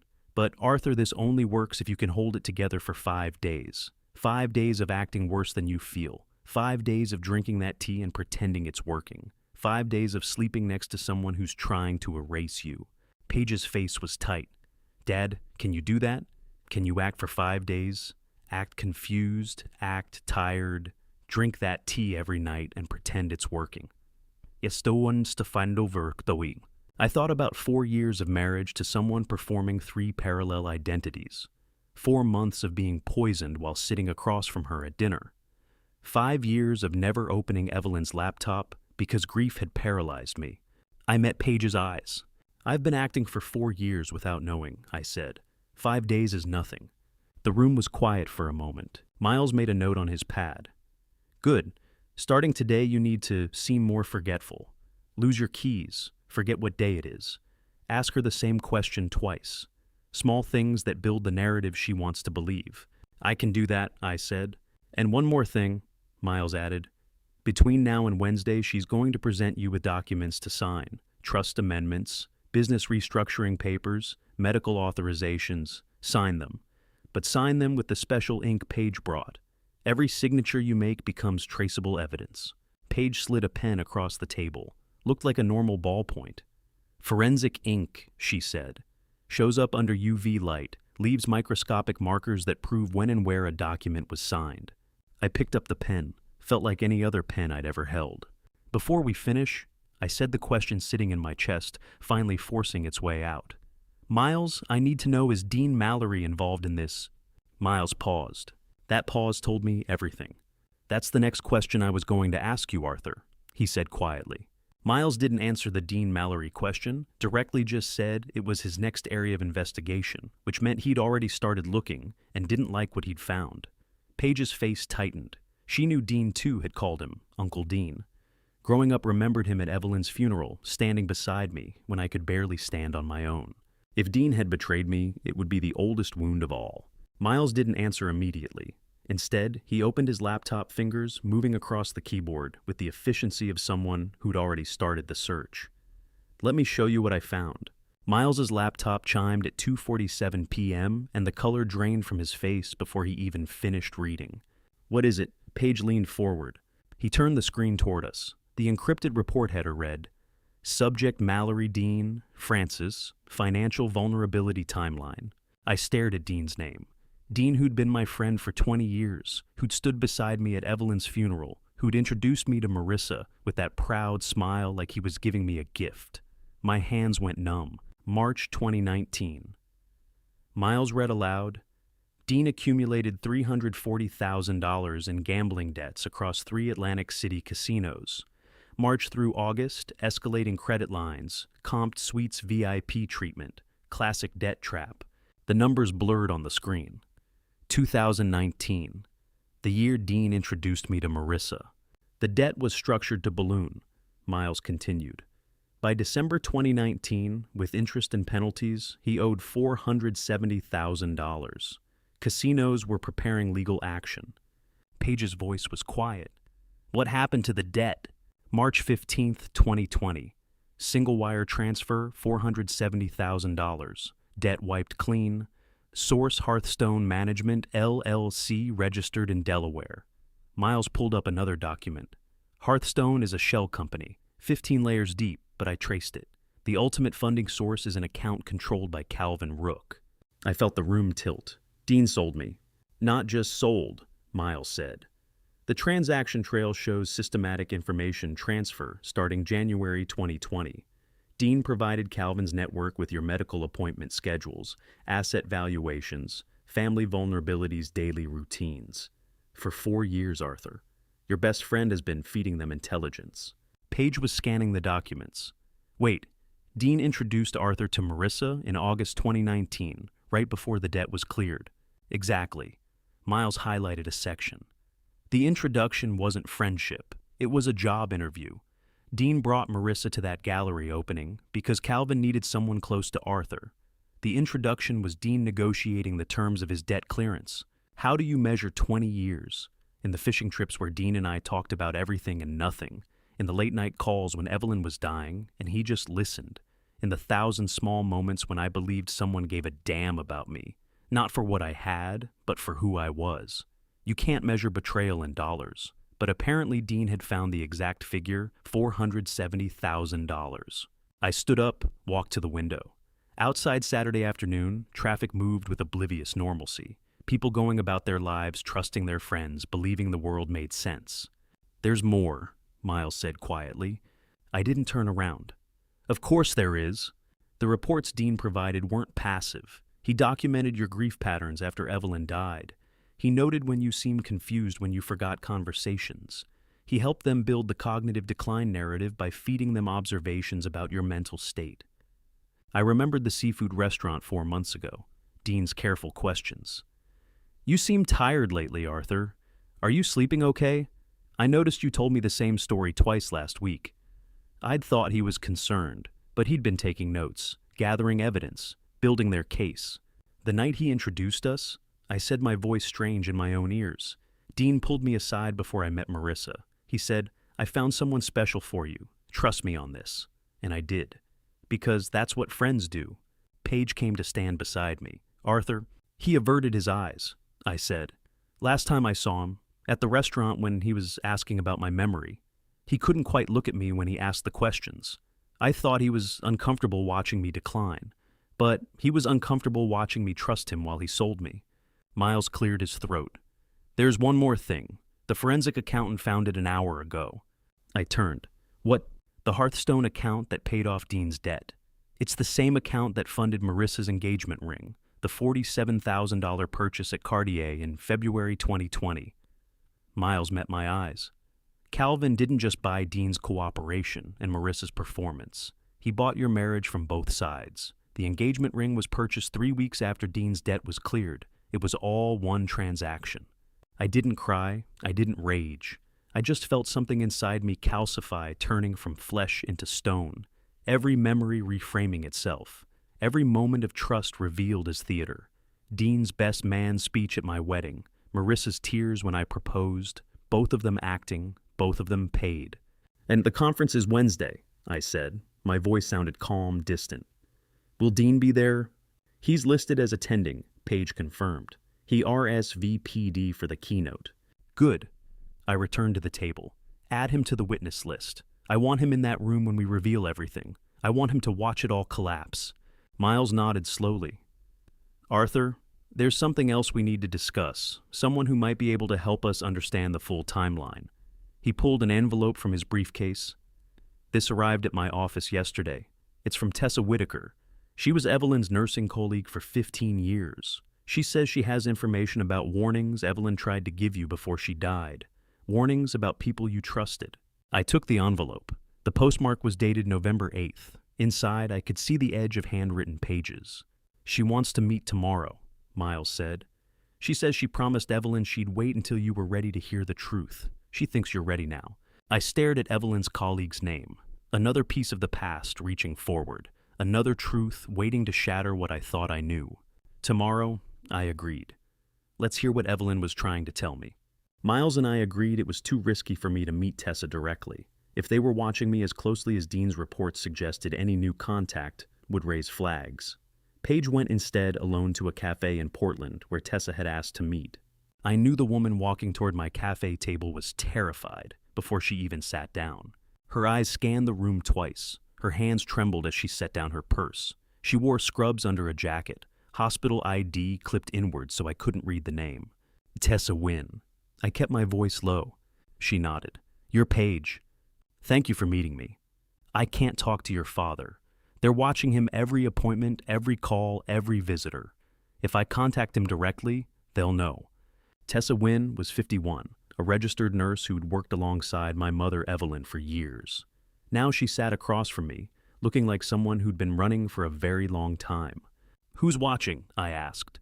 Marissa reports daily. Dean sends weekly summaries. There's a rotation of people your father doesn't notice. The gardener, the mail carrier, a complete surveillance network. How do you know this? Because I'm part of it. Her voice broke. I report on your father's health twice a month. Cognitive status, physical decline, medications, everything. Why? My brother made mistakes 15 years ago. Calvin Rook has the sealed evidence. If I don't report on your father's health, my brother goes to prison. Leverage, everyone's pressure point. How long? I asked. Since 2016. Since your mother died and Marissa moved in. Tessa looked at me directly. Evelyn knew something was wrong with Marissa before she died. She asked me to watch out for your father. But I was already trapped. The cafe noise felt distant. There's something else. Tessa pulled out her phone, showed me a photo. An older man beside a lake. Kind eyes, weathered face. My father, Richard Wynn. He died in 2007, broke and alone in a VA nursing home. He'd lost everything Savings House dignity. He spent his last years thinking he'd failed his family. I stared at the photo. What happened? Marissa happened. He was victim number 3. She married him in 2004, divorced him in 2006. By the time she left, he had nothing. He died thinking he'd been a fool. You knew what she was. I knew what she'd done to my father. When Calvin showed up in 2016 with my brother's files and a job offer, I understood exactly what I was enabling. Tessa's eyes filled. I became exactly what killed him. I had no choice, but I still became it. Some secrets you keep to protect others. Some you keep because admitting them means admitting you failed. I sent a letter, Tessa said. In 2008 to your father's office, anonymous, handwritten, warning him about Marissa, her pattern, telling him to investigate. I never knew if he received it. The cafe tilted. I reached into my purse, pulled out the worn envelope I'd carried for 10 years, the one addressed to Arthur Whitaker, October 2008. The one I'd opened when I was 17 because I was nosy and angry about my father marrying someone barely older than me. I slid it across the table. Tessa stared at her own handwriting. You have it. I was 17. I opened it first. I read the warning about Marissa's pattern, the plea to investigate before it was too late. My voice felt strange. I never told him. I convinced myself you were jealous, trying to sabotage his happiness. I threw away the chance to protect him. Before I tell you what that anonymous letter actually said, the one I opened when I was 17, comment A, if you think I should have told my father immediately, or B, if you would have hidden it too. Add one short reason why. Please note, some details here are recreated for storytelling impact, but the lesson is what stays. Tessa's hand covered mine. You were 17. I was the adult who could have done more. We both failed him, Paige, but we can still help him now. She pulled a black USB drive from her jacket, set it between us. Complete victim list, 9 names, 2 marked deceased, 1 marked suicide, 2015. That one's Victor Hale. I picked up the drive. Who was he? Victim number 6, widower 73, 8 million net worth. Marissa married him in the 2014. He was dead by 2015. Ruled suicide, gunshot note, estate transferred. Closed case. How many people does it take to build a fraud empire? 9 victims, 3 enablers, 1 architect, and how many to burn it down? Why tell me this? I asked. Because Victor Hale didn't die.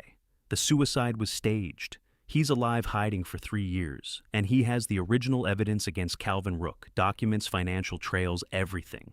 If you can find him and convince him to testify, you can dismantle the entire network.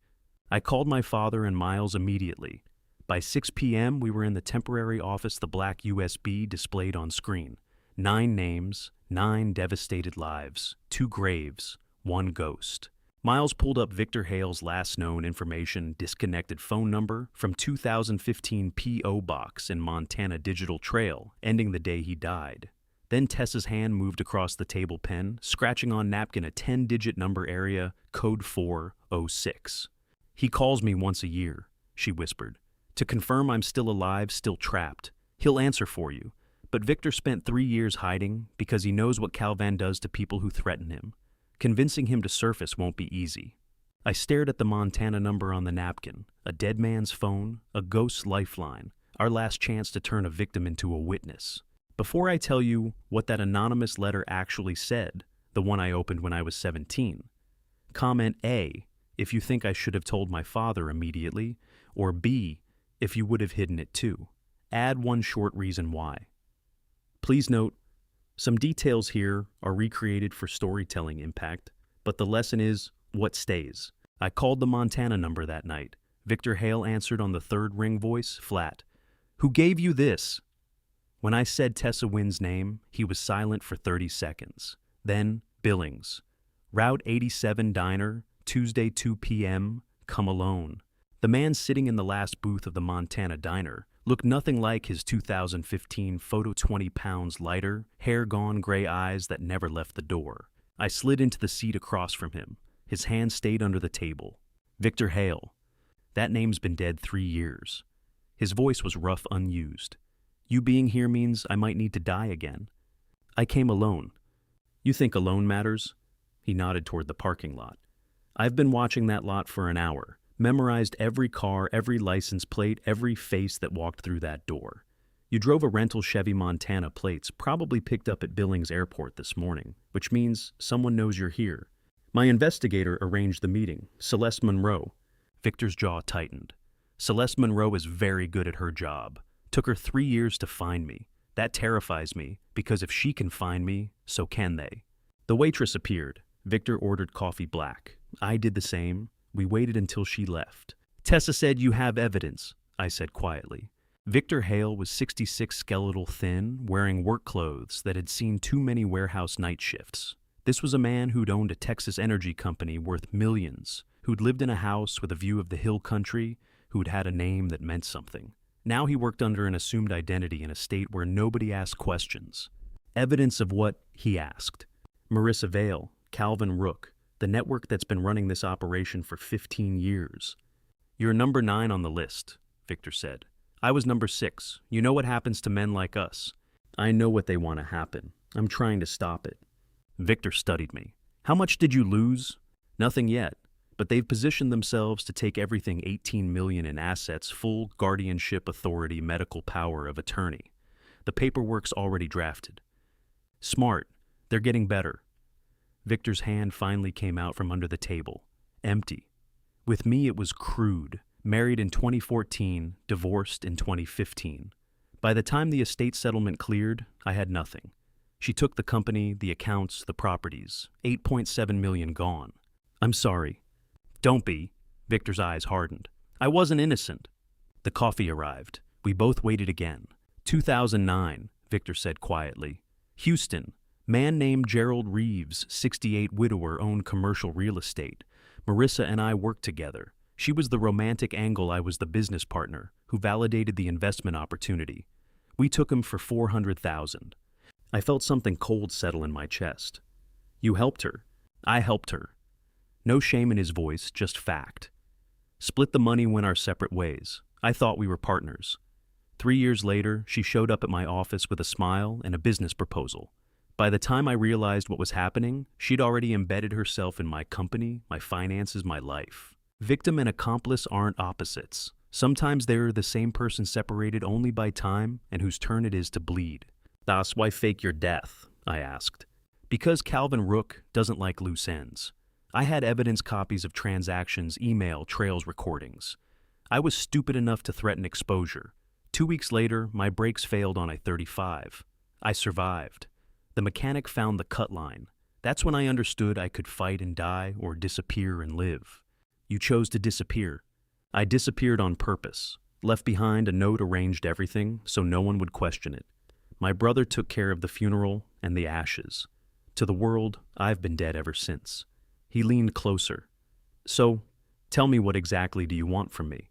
"Proof of the first victim. Sandra Kowalski, 2004. Medical equipment fraud. Tessa said you have the original documentation." Victor reached into his jacket. For a moment I tensed, but he pulled out a flash drive, set it on the table between us. "I keep it all," he said. "Every victim I know, about every transaction I witnessed or participated in, every piece of evidence I collected. Because someday, I might need it to survive." "I need Sandra's files." "Why her specifically?" "Because she's the beginning. The first victim establishes the pattern, proves this isn't accident or coincidence. It's a system." Victor slid the drive toward me. "Wire transfers, forged documents, email exchanges between Marissa and Calvin planning the approach. It's all there. But I have one condition." "Name it." "I stay dead. You don't put me on a witness stand, don't put my name in court documents, don't tell anyone where I am. You just need the files to exist. Let them speak for themselves." "Agreed." He stood, dropped cash on the table for the coffee. "Good luck, Arthur. You're gonna need it. Calvin Rook has been running this operation for 20 years. He doesn't lose. He hasn't faced someone who knows he's being hunted." Victor almost smiled.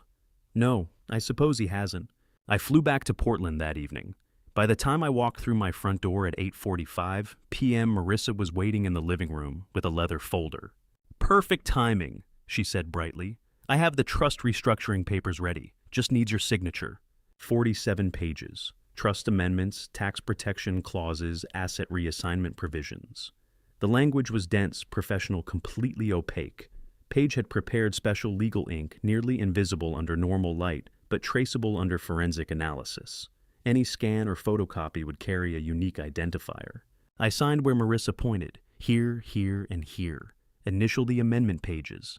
My hand shook slightly. not acting just the weight of knowing that every signature was bait, every initial was permission for them to think they'd won. Okay. Marissa collected the papers, relaxed for the first time in days. Done. That's everything I asked. That's everything. You're protected now.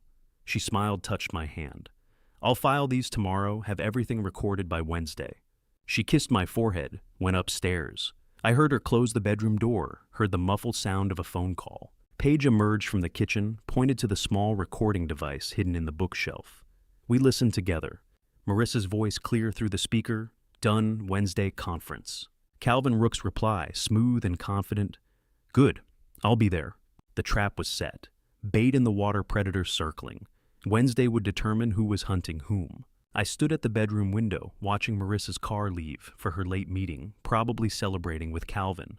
In 48 hours, the National Medical Logistics Conference would open. 300 witnesses. One stage, no exit. The 48 hours collapsed into controlled movements, maintaining confusion at dinner, fumbling with pill bottles, while Marissa watched, sleeping in separate rooms like we had for months.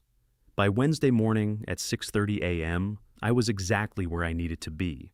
Marissa's hands on my tie felt the same as they had for 4 years, gentle, practiced, intimate, and I knew this would be the last time. She stood in front of me in the kitchen, adjusting the navy blue silk with the concentration of someone who'd performed this ritual hundreds of times. The morning light caught the gold bracelet on her wrist, the one I'd given her for our second anniversary back when I still believed. Today is important, Arthur. Her voice was soft, encouraging. You just need to stand there, look confident. I'll handle everything else. I trust you, I said, letting my eyes drift slightly. I always have. She smiled, kissed my cheek. The tenderness was real. I could feel it in the way her hand lingered on my shoulder, the way her thumb smoothed the fabric of my jacket. She could afford to be kind this morning because she believed I was walking into my own destruction. By evening, she thought I would be legally incompetent, stripped of authority, powerless. She could be generous to a man who had already lost. You're going to do great, she said. Just remember to speak slowly. Take your time if you lose your place. Everyone understands. What if I forget what to say? Then I'll be right there in the front row. Just look at me. I'll help you through it. I nodded, played the part of the grateful husband one last time. We arrived at the downtown Portland Conference Hotel at 8:15 a.m. My phone buzzed. Paige. Desmond Reed account freeze order signed. Miles and team are here. You just go on stage. I deleted the message, slipped the phone back into my pocket. Marissa took my arm as we entered the grand hall. 300 seats arranged in curved rows. LED screens flanking the central podium chandelier. Lighting casting everything in warm gold. The National Medical Logistics Conference keynote venue, the stage where Whitaker Solutions had been invited to present on healthcare innovation partnerships. The stage where everything would end. The hall looks beautiful, Marissa said. You'll do great up there. People were already seated, filling the rows. Industry professionals, healthcare executives, logistics managers, 300 witnesses. I scanned the room, systematically counting. Marissa beside me in a black dress, hand on my arm, playing the supportive wife. Calvin Rook in the third row blue suit, perfectly groomed. He wasn't looking at me, too confident to bother. Dean Mallory near the side door, the position of someone ready to leave quickly. My friend of 20 years who'd sold me for less than $500,000. Dr. Raymond Pike in the back row, the physician who'd documented my cognitive decline in exchange for research funding. Eric Vaughn sitting next to Desmond Reed, the attorney and accountant who'd structured the legal trap, positioned to witness its completion. How many people does it take to destroy one man? I counted 9. How many witnesses does it take to rebuild him? 300. Miles was somewhere in the hall. I'd been told not to look for him, not to make any acknowledgement. Paige was positioned with the legal team near the back entrance. The forensic accountant, the FBI contact, the court liaison, all in place. Everyone was here. The conspirators who thought they were witnessing my final humiliation. The witnesses who would see the truth. The law enforcement who would act on what they heard. None of the people who betrayed me realized they were the ones with no exit. Look, Marissa whispered, gesturing. Your friends are all here. Dean drove 2 hours to support you. That's kind of him. Everyone who cares about you showed up, Arthur. That's what today is about, community support connection. I almost laughed. She'd arranged for my entire network of betrayers to attend so they could witness the final act. so they could see me fail publicly, see the cognitive decline confirmed, see the guardianship justified. She'd wanted an audience for my destruction. She'd gotten one. The conference moderator stepped to the podium at 8:45 a.m. Sharon Fielding, 62. Conference director for 15 years. She tapped the microphone twice. Good morning. We're honored to begin today's keynote session with a true pioneer in healthcare logistics innovation. For 25 years, Whitaker Solutions has set the standard for medical supplies and chain management, serving over 200 hospitals across the Pacific Northwest. Please join me in welcoming the company's founder and CEO, Mr. Arthur Whitaker. Applause filled the hall. Polite professional, the sound of 300 people who had no idea what they were about to witness. Marissa squeezed my hand, leaned close. You've got this. She looked at me with the perfect expression of a proud wife, supportive, loving, invested in my success. 4 years of practice had made the performance flawless. Marriage is the longest con. 4 years of playing a role so convincing, you forget which performance is real. I stood, let her hand slip from mine. The applause continued as I walked toward the podium. Each step measured shoulders slightly hunched, the posture of a man carrying uncertainty, the physical manifestation of cognitive decline. I'd practiced this walk for 8 days, perfected every detail. The slight hesitation before stepping up to the platform, the way my hand gripped the edge for support, the moment of confusion as I adjusted the microphone. 300 faces watched. Marissa's smile never wavered, confident and serene in the front row. Calvin Rook checked his phone, already bored. Dean Mallory shifted in his seat, uncomfortable but committed. I gripped the podium, let my hands shake slightly, the tremor of a man losing control. The hall quieted. The LED screens flickered to life behind me, ready to display whatever presentation I'd loaded. I looked out at the audience, let my eyes drift across the faces, let them see a man struggling to remember why he was standing here. Marissa nodded encouragingly. I cleared my throat, leaned into the microphone, and began. My voice came out exactly as I'd practiced, slightly uncertain, the tremor of a man who'd forgotten his notes. The microphone carried it across 300 faces, all waiting to see what happened next. Do you know the exact moment a performance ends and the truth begins? I gripped the podium, let my hand rest on the polished wood. The trembling was real now, not from confusion, but from adrenaline, from the weight of knowing that every word from this point forward would either free me or destroy me. I scanned the audience. Front row Marissa in her black dress posture, perfect, watching me with the expression of a proud wife. But her eyes weren't on my face. They were on the leather folder sitting on the podium beside the microphone, the one she'd placed there this morning before we left home. The folder containing 47 pages of trust restructuring documents, asset transfers, guardianship authorizations, all requiring my signature. She expected me to open it right now, to fumble through the pages in front of 300 witnesses, to sign away my authority in a public ceremony that would legitimize everything. A confused man supported by his loving wife, making the responsible choice to protect himself from his own failing mind. Third row Calvin Rook in his blue suit, checking his watch, like a man with better places to be confident this would be over in minutes. Left wing near the sound booth. Paige caught my eye, nodded once. Ready? I took a breath, leaned into the microphone. Thank you for being here, I said, voice wavering slightly. I know you came to hear about healthcare logistics innovation, supply chain efficiency, partnership models. Polite attention, a few sympathetic smiles from people who had heard I was struggling. But I want to tell you all a story instead, about a painting and a secret compartment in the wall. Marissa's posture shifted subtle, but I caught it, a straightening of her spine, the first flicker of something that wasn't confidence. Calvin stopped checking his watch. The room leaned forward. My late wife Evelyn loved that painting, I continued. Hung it in our bedroom 20 years ago. A landscape, nothing special, but it was hers. I never moved it, never touched it. I never knew what it was hiding. 300 people watching, silent now. 4 weeks ago, I came home and found the painting on the floor, not fallen, removed, carefully, professionally. The wall behind it had been opened, a compartment I didn't know existed, cut into the drywall, sealed, hidden for years. I paused, let the details settle. Someone had accessed that compartment, someone who knew it was there. Marissa's hand moved to her lap, fingers interlaced, the posture of someone trying to appear calm. I looked inside, I said. Found something that wasn't supposed to be found yet. Not for another few weeks, I think. Maybe not until after today. Every story has two audiences, the one that doesn't know how it ends and the one that does. The audience in the seats didn't understand yet. They were listening to what sounded like the confused rambling of a man losing his thread, talking about paintings and walls when he should be talking about medical logistics. But Marissa understood. Calvin understood.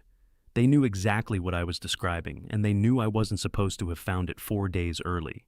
The compartment was empty when I looked. I continued, my voice gaining strength, now the tremor fading. But not quite empty. There were marks in the dust, the outline of something small, rectangular. Something that had been hidden there for a long time and recently removed. I reached into my jacket pocket. Marissa's eyes tracked the movement. Her breath caught. I heard it through the silence, the tiny intake of air that meant she'd just realized what was about to happen. "I have good security cameras," I said. "Most people forget about the ones in the bedroom hallway, angled just right to catch anyone approaching that wall." My hand closed around the small rectangular object in my pocket. I watched the footage, saw who removed the painting, saw who opened that compartment, saw what they took out and where they went with it. Calvin Rook's face had lost color. Not panic, not yet, but the recognition that something had gone wrong with a plan that should have been flawless. "Then I did something interesting," I said. "I went looking, and I found what had been hidden." I pulled the wine-red USB drive from my pocket, held it up so the stage lights caught the deep red plastic, the silver connector. 300 faces focused on the small object in my hand. You don't prepare for moments like this. You just survive them and hope the truth is sharper than the lies. "This," I said, quietly placing it on the white podium where everyone could see it, "is what was hidden behind Evelyn's painting for 4 years. Not mine. I never put it there. But I think someone in this room knows exactly what's on it." The silence was absolute. No rustling papers, no shifting seats, no coughs or whispers. 300 people holding their breath. The wine-red USB sat under the LED stage lights, impossibly small, impossibly visible. Physical evidence, public evidence. Something that couldn't be denied or explained away or dismissed as the confused memory of a declining mind. Marissa's hand gripped the armrest of her seat, knuckles white. Calvin Rook's hand moved toward his phone. Dean Mallory, in his seat near the door, looked like a man who just realized the exit was locked. Dr. Pike in the back row sat frozen. Eric Vaughn beside Desmond Reed exchanged one quick glance, the language of lawyers recognizing disaster. 4 years of surveillance footage. I said, my voice steady now, clear, no tremor at all. Travel records, financial transactions, medical assessments, asset transfers, every detail of a very carefully constructed plan. All organized, all documented, all waiting to be discovered at exactly the right moment. I looked directly at Marissa, except I found it 4 days early, which gave me time to understand what I was looking at, time to verify the information, time to ask questions about who created these files and why, and what they were planning to do with them. Marissa's face had shifted from confident wife to something calculating, sharp measuring angles and exits. Calvin Rook was already reaching for his phone, fingers moving across the screen. I let the silence stretch. 5 seconds, 10. Long enough for Calvin's hand to freeze on his phone. Long enough for Marissa to understand there was no way to stop what came next. Then I ended the silence. I reached down to the podium laptop, connected the cable already waiting there, and picked up the wine-red USB drive. I plugged the wine-red USB into the laptop, and the LED screens on both sides of the stage went white, then black, then blazed to life. The first image filled both screens in perfect high definition. 3 passport photos side by side. Same woman, same eyes, same bone structure, same small scar near the left eyebrow. 3 different names beneath each photo: Marissa Vale, Claire Bell, Nora Vance. If these are the same person, I said into the microphone. My voice was steady now, no tremor, no confusion. 3 identities, 3 different cities, 3 different lives. The audience stared at the screens. I watched understanding ripple through the rows, the recognition that something very wrong was being revealed. Marissa sat frozen in the front row. She wasn't looking at the screens. She was looking at me. The screens shifted. Financial documents now. Bank account statements, transaction histories, wire transfers. The header read, Boston Private Bank Account number 7844339288817. Balance $3,847,629.43. All 9 victims, I said. 14 years, $3.8 million in one account alone. There are 4 other accounts. Different banks, different states, same pattern. The next slide appeared, a list of 9 names. Sandra Kowalski's first victim, 2004, Richard Wynn, 2005, Victor Hale, 2014, 7 others. My name wasn't on the list yet. I would have been number 10. The screens changed again. Video footage now. Timestamp, 2:17 a.m. November 6th, 2018. My home office captured by the security camera I had installed in the bookshelf. Marissa at my desk, laptop open scanning documents with her phone. The image was clear enough to see what she was photographing: signature cards, legal forms, asset declarations. That's my office, I said. 8 days ago, 2 in the morning, while I was asleep upstairs. A murmur ran through the audience. The video shifted. New timestamp 1:42 a.m. November 10th, 2018. Different angle, grainier quality. My back porch captured by my neighbor's security camera, the one I'd asked to borrow footage from 3 days ago. A man on the porch face clearly visible under the motion sensor light. Blue jacket, graying hair, carrying something that looked like a lockpick kit. Calvin Rook. That's my back porch, I said. 1:42 in the morning, 4 days ago. Calvin's face had gone white. He was already half standing, calculating the distance to the nearest exit. The audio began playing. Calvin's voice recorded clear through the conference hall speakers. We need the disability records to show progressive decline over 18 months. Make sure the dates align with the asset transfers. How much evidence does it take to destroy a perfectly constructed lie? Less than you think, more than you hope. Another voice on the recording, Dr. Raymond Pike. I can backdate the assessments. It's not difficult if we coordinate the timeline. Calvin. Good. Once the guardianship is filed, we move everything within 48 hours. Arthur won't have legal standing to contest. The recording ended. Dr. Pike was staring at his hands. Dean Mallory had gone pale. Eric Vaughn was already typing on his phone, probably to his law partners, probably calculating liability. The screens shifted again. A document now. Official letterhead, United States District Court, District of Oregon. Date March 15, 2004. Legal name change declaration. Birth name Sandra Lynn Kowalski. Legal name adopted Marissa Ann Vale. Her real name is Sandra Kowalski, I said quietly. Marissa Vale didn't exist before 2015. Before that, she was Claire Bell. Before that, Nora Vance. She's been running variations of this fraud for at least 14 years before she met me. I looked directly at her. Everything was a performance. The name, the history, the love. All of it constructed specifically to take everything I had and leave me with nothing.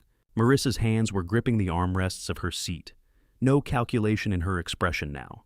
Just the flat recognition of exposure. The screens went dark for 3 seconds. Then audio began playing. No video this time, just sound. Marissa's voice recorded in what sounded like a car. Clear, unguarded, speaking to someone on a phone call. Older men always think they are loved. That's the easiest part. You make them feel seen, understood, protected. They're so grateful that someone young still wants them that they'll sign anything. The cognitive decline narrative just accelerates the timeline. Another voice, Calvin Rook. How long until you can move the assets? Marissa, 3 weeks, maybe 4. I have the medical documentation stage, the legal papers drafted. He trusts me completely. Once we file for guardianship, he won't even understand what happened. Calvin and the daughter, Marissa, she'll contest. But by then, it'll be too late. We'll be gone. The money transferred identity's changed. She can fight in court for years. We'll be in Europe. The recording ended. The auditorium was absolutely silent. No rustling, no breathing. 300 people frozen. Marissa didn't look at the screens. She looked at me. And in her eyes, for the first time since I'd met her 4 years ago, I saw something that wasn't performance. There's a moment when calculation stops, when every plan dies, when the only thing left is the truth staring back. She stood from her front row seat not to flee, but to face the room. 300 people watching her. Every eye in the hall locked on the woman whose voice had just confessed to fraud, to manipulation, to a 14-year pattern of destroying lives. Calvin Rook was already halfway to the side exit, moving fast phone pressed to his ear. The exit doors opened. 2 federal agents stepped through badges, visible blocking the doorway. Calvin stopped, turned, looked back at the stage where I stood, with the microphone, the evidence displayed on screens behind me, the wine-red USB drive still plugged into the laptop. Miles appeared from the wings, followed by Paige. She carried a leather briefcase, the documentation, the affidavits, the financial forensics. Marissa stood perfectly still in front of her seat, not running, not speaking, just standing as the walls closed in. The federal agents weren't a surprise. Miles had coordinated with the FBI Financial Crimes Unit 48 hours ago. What surprised me was Marissa not running. She walked toward the stage instead, stepping up beside me at the podium. Marissa's first words weren't defiant or defensive, just quiet, almost curious. "When did you know?" I looked at her. 4 years of marriage, 4 years of performance, and now we stood beside each other on stage before 300 witnesses with the truth displayed on screens behind us. "Since Tuesday morning," I said, when Evelyn's painting was taken down. Her eyes closed. "I never thought you would take down that painting." "I didn't. The cleaning service moved it temporarily. Pure chance." She laughed once, sharp and bitter. 14 years of planning, every variable calculated. Undone by a cleaning service and a painting I thought you'd never touch because you loved your dead wife too much. Marissa's fatal miscalculation wasn't the compartment or the USB or the security cameras. It was assuming my grief would protect her. That love for Evelyn would blind me to everything else. She'd built her entire strategy on the belief that I would never disturb anything connected to my late wife. She was right about the grief, wrong about what it protected. "Did you ever—" She stopped, started again. "Was any of it real for you?" "All of it," I said. "That was the difference between us." Paige appeared from the stage wings. She walked past Marissa without looking at her, came to stand beside me. The first time my daughter and I had stood together publicly in 4 years. No words needed. Her presence was statement enough. Marissa stepped back, understanding the geometry of that moment. She descended from the stage and returned to her front row seat, sitting perfectly still as the room watched. Miles moved to the center aisle, addressed the audience. "Ladies and gentlemen, we appreciate your patience. Law enforcement will need statements from anyone who witnessed today's revelations. The conference is suspended." Then the systematic collapse began. Desmond Reed stood reaching for his phone. Miles intercepted him in the aisle. "Desmond Reed, your accounts are frozen as of 8:47 this morning. Federal court order. 12.6 million in transfers blocked mid-transaction." Desmond's face went gray. "On what grounds?" "Conspiracy to commit elder fraud, wire fraud, money laundering. The forensic accountant has your transaction records going back 7 years. Every dollar you move for Calvin Rook is documented. Empires don't fall to armies. They fall to one loose thread, one painting on a wall, one person who loved you enough to hide warnings you'd never find." Dean Mallory tried leaving through the side door. Paige moved to block his path. "Dean, sit down. You're not leaving." He stared at her. "Paige, I'm just— 20 years of transaction records," she said, her voice flat. "Every payment Calvin Rook made to clear your gambling debts. Every report you filed on my father's cognitive state. Every piece of intelligence you sold about his medical appointments, his asset valuations, his vulnerabilities. Miles has it all." Dean's shoulders sagged. He sat. Dr. Raymond Pike remained in his back row seat, staring at his hands. A woman approached him, Celeste Monroe, 44, the private investigator who'd found Victor Hale. She placed a folder on his lap. "Dr. Pike, these are the records of $18,500 in payments from Hearthstone Management, LLC, to your research foundation between March 2020 and September 2024. Want to explain why Calvin Rook was funding your Alzheimer's research, or in your schools, or—" He didn't answer. Eric Vaughn stood near the exit phone, pressed to his ear, probably calling his law partners. Miles appeared beside him. "Mr. Vaughn, we have the guardianship documents you drafted, dated and prepared 6 weeks before Arthur showed any signs of cognitive decline. Care to explain how you knew to prepare those papers in advance?" Eric ended his call, said nothing. The LED screens flickered to life again. A video call connected. The face that appeared was older, worn but recognizable from the 2015 photo in Tessa's files. Victor Hale lived from Montana. "My name is Victor Hale," he said, his voice filling the hall through the speakers. I faked my suicide in 2015 because Calvin Rook tried to kill me after I threatened to expose his fraud network. This is Sandra Kowalski's 2004 federal declaration. I was her fourth victim. I helped her take down victim number 5. Then she turned on me. I've been hiding for 3 years because I knew Calvin would erase anyone who threatened him. The dead witness resurrected. Victor held up documents to the camera. These are the original wire transfers from Sandra's first operation. Medical equipment fraud, Portland 2004, $1.2 million. I have copies of everything, every victim, every transaction, every identity she used. I'm ready to testify. The screen went dark. Fraud networks collapsed from the edges inward. Small players first, then lieutenants, then the architect, standing alone with nowhere left to calculate. Calvin Rook had been sitting motionless in the third row since the video evidence began. Now he stood, smoothed his jacket, walked toward the exit with manufactured calm, the posture of a man who still believed he could control the situation. Miles stepped into his path. "Calvin Rook, we need to talk." "I'll need my attorney," Calvin said. "You'll have that opportunity." Miles gestured. 2 federal agents appeared, one on each side. "But right now, we have warrants for your arrest on 17 counts of conspiracy to commit fraud, elder abuse, identity theft, and wire fraud across 4 states. Calvin's manufactured calm fractured. For just a moment, I saw what was underneath, not rage or fear, but the cold recognition that the system he'd built for 20 years had collapsed in under 2 hours. The agents led him toward the doors. He looked back once, not at me, but out the tall windows where Portland rain fell against gray November sky. The same rain that had been falling the day this started. The same gray light. Then he was gone. The conference hall emptied in 20 minutes. Attendees filing out past federal agents, taking statements past Marissa, sitting alone in the front row, staring at nothing past the stage where the wine-red USB drive still sat, plugged into the laptop. Paige approached, handed me an envelope. Cream paper sealed my name in familiar handwriting. "From the estate attorney," she said quietly. "Evelyn left this for you. Instructions said to deliver it after the truth came out." I stared at my late wife's handwriting. She knew. She knew, Paige confirmed. "Read it when you're ready." The hall was almost empty now.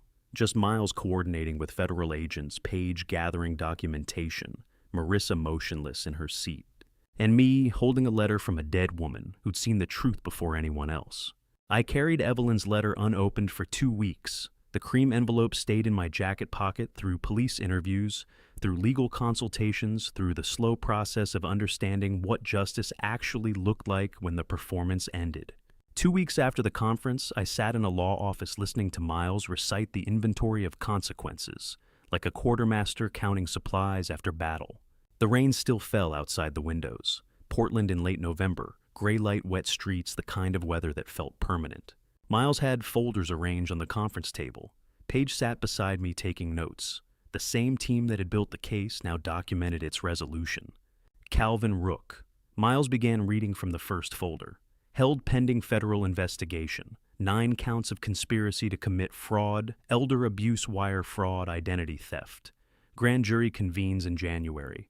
Federal prosecutor estimates 15 to 25 years if convicted on all counts. I nodded. The number felt abstract, disconnected from the reality of 4 years spent believing I was loved. Desmond Reed. Banking license suspended pending investigation by the State Financial Regulatory Board. Account freeze remains in effect. Civil suits pending from 3 other victims whose funds he moved. Eric Vaughn. State bar disciplinary proceedings initiated. Loss of law license probable. He's cooperating with prosecutors to reduce potential criminal charges. Dr. Raymond Pike. Medical board investigation for falsifying diagnostic records. Research Foundation funding suspended. Civil liability for fraudulent assessments. Miles paused, looked at me. Dean Mallory is cooperating. He'll face reduced charges in exchange for testimony against Calvin and documentation of the surveillance network. Probably probation, restitution, community service. No jail time. 20 years of friendship, I said quietly. Valued at probation. He's providing critical evidence, Miles said. The prosecution needs his testimony to establish the timeline. Justice mechanical, not satisfying. A system of trades and reductions of cooperation agreements and sentencing guidelines, nothing that could return what was taken. Miles opened another folder. Sandra Kowalski, legally Marissa Vale, is also cooperating. Full cooperation agreement to reduce sentence. She's revealing the entire network structure, 14 years of operations, 23 total victims across multiple identities. 23. I'd known about 9. 14 more lives destroyed before mine. Each one documented, each one part of a pattern I'd been too blind to see. The prosecution is building a RICO case against Calvine's organization. Miles continued. Using Sandra's testimony to establish the enterprise structure, she'll serve time, probably 8 to 12 years with cooperation credit, but less than she deserves. And the money, Page asked. Asset recovery is complex. Multiple accounts, multiple jurisdictions. Some funds already moved offshore. The victim's restitution fund will recover maybe 40%. The rest is gone. How do you measure justice? Not in years served or licenses lost. You measure it in the difference between what was taken and what can never be returned. There's something else, Miles said, looking at Page. Your trust documentation has been validated by the court. The transfer you executed 14 months ago is legally sound. I turned to Page. What transfer? She met my eyes. After your heart attack, you were in the hospital for 3 days, then recovering at home for 2 weeks. I brought you papers to sign, told you they were updated health insurance forms, power of attorney for medical decisions. I remember signing something, I said slowly. They weren't insurance forms, Page said. They were trust documents transferring operational control of Whitaker Solutions to a revocable trust that I hold as trustee. You retained ownership, but I control all decisions, all asset movements, all major transactions. You signed them when you were exhausted barely reading. I told myself it was protection in case something happened to you, in case you couldn't make decisions. The law office was silent except for rain on windows. When did you do this? I asked. Page's voice was quiet. Right after you got out of the hospital. September 2017. 14 months before Marissa started pursuing the guardianship. She spent 4 years positioning herself to take control of a company I'd already moved out of your legal authority. Miles placed another document on the table. The guardianship petition Marissa filed would have given her control over Arthur's personal decisions and assets, but Whitaker Solutions' operational control was already held in trust. She would have gained guardianship over an empty shell. The actual assets were protected. I stared at my daughter. You didn't trust me to protect myself. I didn't trust anyone not to take advantage of you, Page said. You just had a heart attack. You were vulnerable. Marissa was attentive, too attentive. I couldn't prove anything, couldn't articulate why it felt wrong. So I protected what I could. When your daughter protects you the way you once protected her, something shifts. The circle completes. The roles don't reverse, they equalize. Thank you, as I said. Her hand found mine across the table. Miles cleared his throat. One more item. Victor Hale's situation is complicated. He provided critical evidence, the 2004 documentation that established Sandra's first fraud operation. But his own participation in the 2009 scheme will be considered by prosecutors. Sentencing guidelines are complex when the witness is also a perpetrator. What will happen to him? I asked. Probably reduced charges in exchange for testimony. Maybe 3 to 5 years credit for cooperation. He knew the risk when he came forward. Did he say anything? Miles pulled out a handwritten note. He sent this through his attorney. Just 3 sentences. I know. I accept it. Evidence for evidence, past for future. Victor Hale, who'd helped defraud a Houston widower for $400,000, who'd then lost everything when the system turned on him, who'd faked his death and hidden for 3 years, now accepting consequences as the price of redemption. The law office felt smaller, suddenly the rain louder. Paige reached into her briefcase, pulled out one more envelope. Cream paper, familiar handwriting, my name in Evelyn's careful script. You haven't read this yet, she said quietly. Maybe now is the time. I took the envelope. The seal was dated March 2nd, 2018, 6 weeks before Evelyn died, when she still had clarity, when she could still write in straight lines. She knew, I said. She knew, Paige confirmed. Read it when you're ready. I'll be right here. I left Evelyn's letter sealed for another week. Not from fear, but from the knowledge that once I read it, that would be the last new thing she would ever tell me. I wasn't ready for that final conversation yet. Dean's name appeared on my phone 3 weeks after the conference, and I sat in the F250 in the supermarket parking lot for 2 full rings before answering. Arthur, his voice sounded old or worn. I'm calling before I turn myself into my attorney tomorrow. I know you don't owe me anything. I'm not asking for forgiveness. I watched rain streak down the windshield. Then what are you asking for? Nothing. He stopped, started again.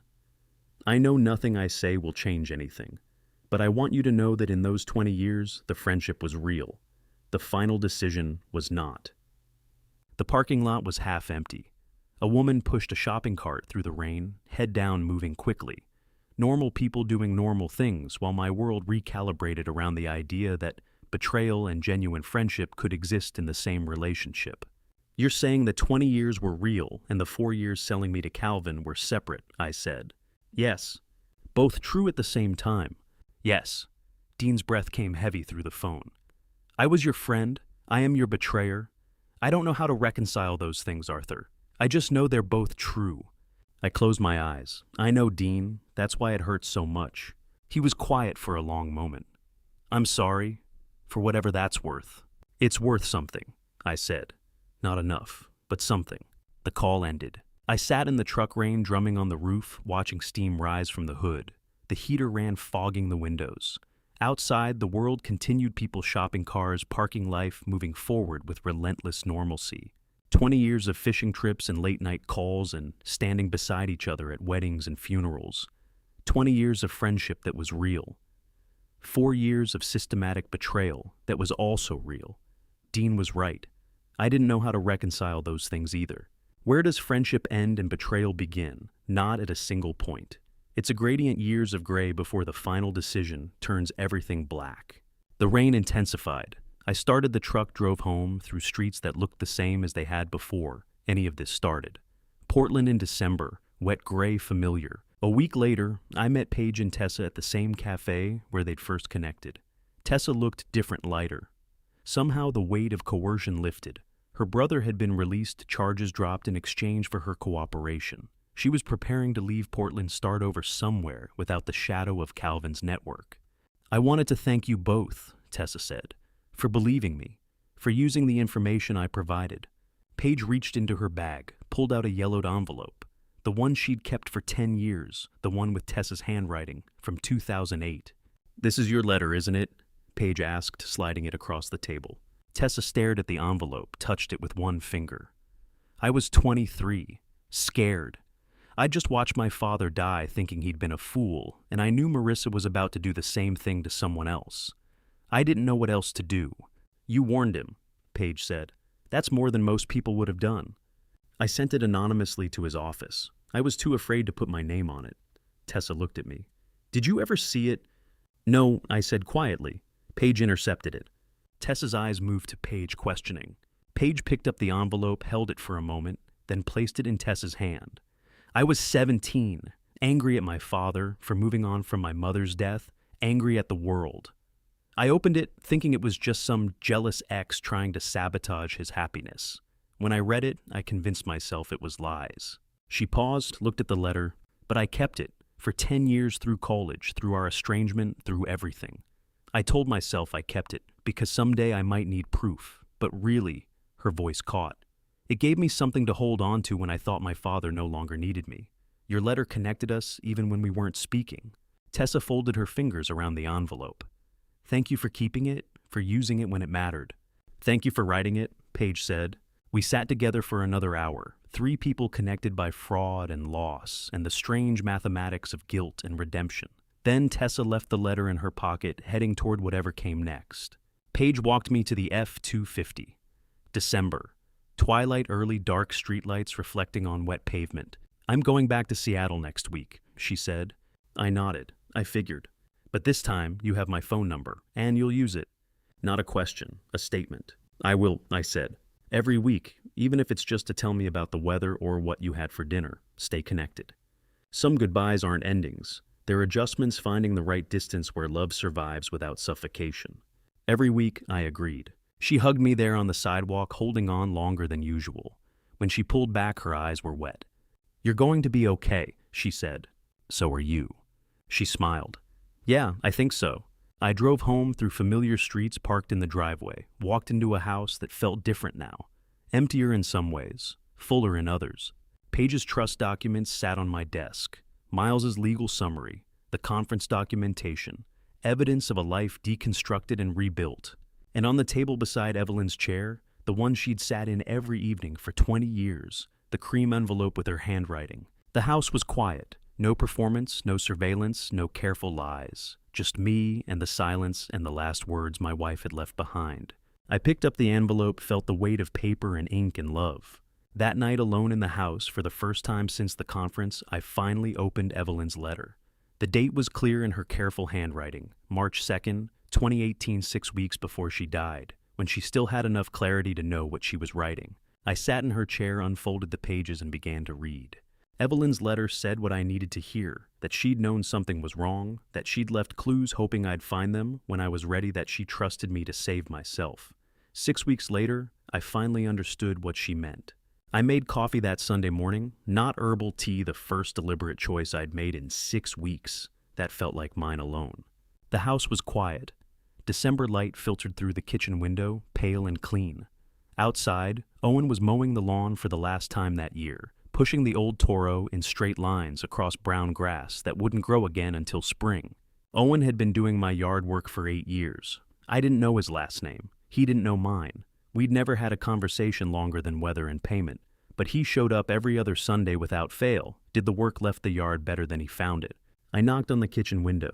He looked up, face weathered from years of outdoor work eyes squinting against the winter sun. I raised my hand in acknowledgement. He nodded, once went back to mowing. That's simple. Nothing more needed. Two men who understood work-silent seasons ending and beginning again. I carried my coffee to the study. Evelyn's seascape painting still leaned against the wall where I'd left it 6 weeks ago. The landscape of gray ocean and darker sky, the one she'd loved enough to hang above the desk where I worked. The painting was heavier than I remembered, or maybe I was just older, feeling the weight of things I used to lift without thinking. I positioned it carefully over the desk, aligned the frame with the marks on the wall where it had hung for 20 years. The painting settled into place like it had never been moved, right where it belonged. I stepped back, looked at the gray ocean, the storm gathering on the horizon. Evelyn had chosen this painting because it reminded her of the Oregon coast where we'd spent our honeymoon. I'd never particularly liked it, too dark, too moody. But it was hers, and that had always been enough. I turned to close the wooden panel over the secret compartment in the wall. The compartment was empty now, the wine-red USB long gone, its contents copied, cataloged, entered into evidence. My hand was on the panel when I saw it. A small piece of paper caught in a crack in the wood. Thin diary paper, the kind Evelyn used for her personal notes. It had been there longer than the USB, I could tell, by the way the paper had yellowed, by the dust settled into the fold. I pulled it free carefully. Evelyn's handwriting. Dated October 2015, 3 years before she died, long before Marissa, before the fraud, before any of this began. I sat down on the floor back against the wall below the rehung painting and read, Arthur, if you find this, you may be taking down the painting for an important reason, or repainting because someone asked you always do that. I created this compartment to keep notes I write on nights I'm worried and don't want to worry you. If one day you read this and I'm no longer here, please don't blame yourself for loving the wrong person. You didn't love the wrong person. You just loved with everything you had. That was never wrong. I love you, Evelyn. Protection isn't always warning someone away from danger. Sometimes it's leaving a message that says, whatever you choose, you chose with love, and that was enough. I folded the paper, placed it in my breast pocket close to my heart. Evelyn had known me well enough to understand that I would blame myself, that I would dissect every moment, every decision, looking for the point where I should have known better. She'd left this note years before any danger appeared, a preemptive absolution for choices I hadn't yet made. I stood slowly, looked up at the seascape painting, the storm on the horizon, the dark water, the suggestion of something beyond the frame. And for the first time in years, I smiled. There are practical things I learned through all of this. Things worth sharing if you're listening. Check real estate titles before marriage county recorder offices have public access to property transfers. Credit freezes are free through Equifax, Experian, and TransUnion. The Consumer Financial Protection Bureau has resources for elder financial abuse. These things matter, but the real lesson isn't in the practical steps. It's this: pay attention, ask questions. When someone loves you, they don't ask you to stop being curious about inconsistencies. They don't get defensive when you notice patterns. They don't isolate you from people who care about you or dismiss your instincts as confusion. True love doesn't need you blind. It needs you whole. Marissa's herbal tea sat unopened in the pantry for 6 weeks before I threw it away. Every night she'd made it, I'd drunk it trusting that caring for me meant caring about me. I'd confused the performance of love with love itself. Evelyn never made me tea. She made me coffee black the way I liked it. She argued with me about politics and money and whether the house needed repainting. She questioned my decisions and expected me to question hers. She left notes in secret compartments absolving me of blame for things I hadn't done yet. That was love. Messy, argumentative, questioning love. The other thing was theater. Sometimes the truth doesn't come crashing in like a door flung open. Sometimes it just falls out from behind a picture you've looked at every day and never taken down. I stood in my study, coffee in hand, Evelyn's painting, back where it belonged, her note in my pocket. Outside, Owen finished the lawn, loaded his mower, drove away without knocking. Next Sunday, or the one after, he'd be back. The seasons would turn, the grass would grow. Life would continue with its relentless, ordinary beauty. And I would pay attention. Comment number 1, if you think I handled this correctly. Number 2, if you have a relative who needs to hear this story. Number 3, if you've ever found something small that changed how you saw someone you loved. Pay attention, ask questions, protect the people you love by teaching them to protect themselves. And believe that true love never needs you to stop asking questions. That's the lesson Evelyn left me. That's the truth that fell from a painting I'd looked at every day for 20 years. Sometimes the answers we need are already there. We just have to be ready to see them. I've been telling this story for a while now, and every time I get to this part, I have to stop and sit with it. Because here's what I know, after everything, after the red USB, after the fake passports, after Sandra Kowalski's real name lit up that screen in front of 300 people, trust is not weakness. Loving completely is not stupidity. I did both of those things, and I don't regret either one. What I regret is the years I stopped asking questions, the mornings I waved off the numbers that didn't add up, the phone calls from my daughter. I let go to voicemail. Don't be me. Look at your documents. Read every line item. And if something doesn't feel right at the dinner table, ask. You are allowed to ask. There's a verse I've come back to a lot since all this happened. Proverbs 4:23.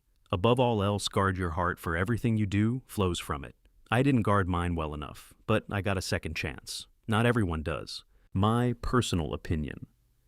Financial betrayal in a marriage is one of the loneliest things a person can survive.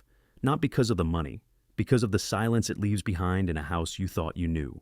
These are the family stories revenge never prepares you for, the quiet kind where no one raises their voice and everything falls apart in a conference room on a Tuesday morning in November. These family stories revenge teaches us that the most dangerous betrayals wear the most familiar faces. And in the end, these family stories revenge remind us the truth always finds a way out, even from behind a painting on a wall. If this story of father revenge moved something in, you share it with someone who needs to hear it tonight.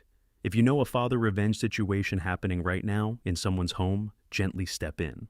And if this kind of father revenge story is something you want more of, subscribe to this channel and hit the bell.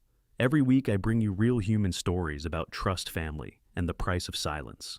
Drop a comment below. Tell me your number, 1, 2, or 3, and where you're watching from. I genuinely read every single one. Thank you for staying with me until the very end of this story. It means more than I can say. And a note before you go. The stories on this channel contain fictional elements created purely for reflection and education. If that's not the kind of content you're looking for, no hard feelings. Close out and find what speaks to you. But if you're still here, I'll see you in the next one.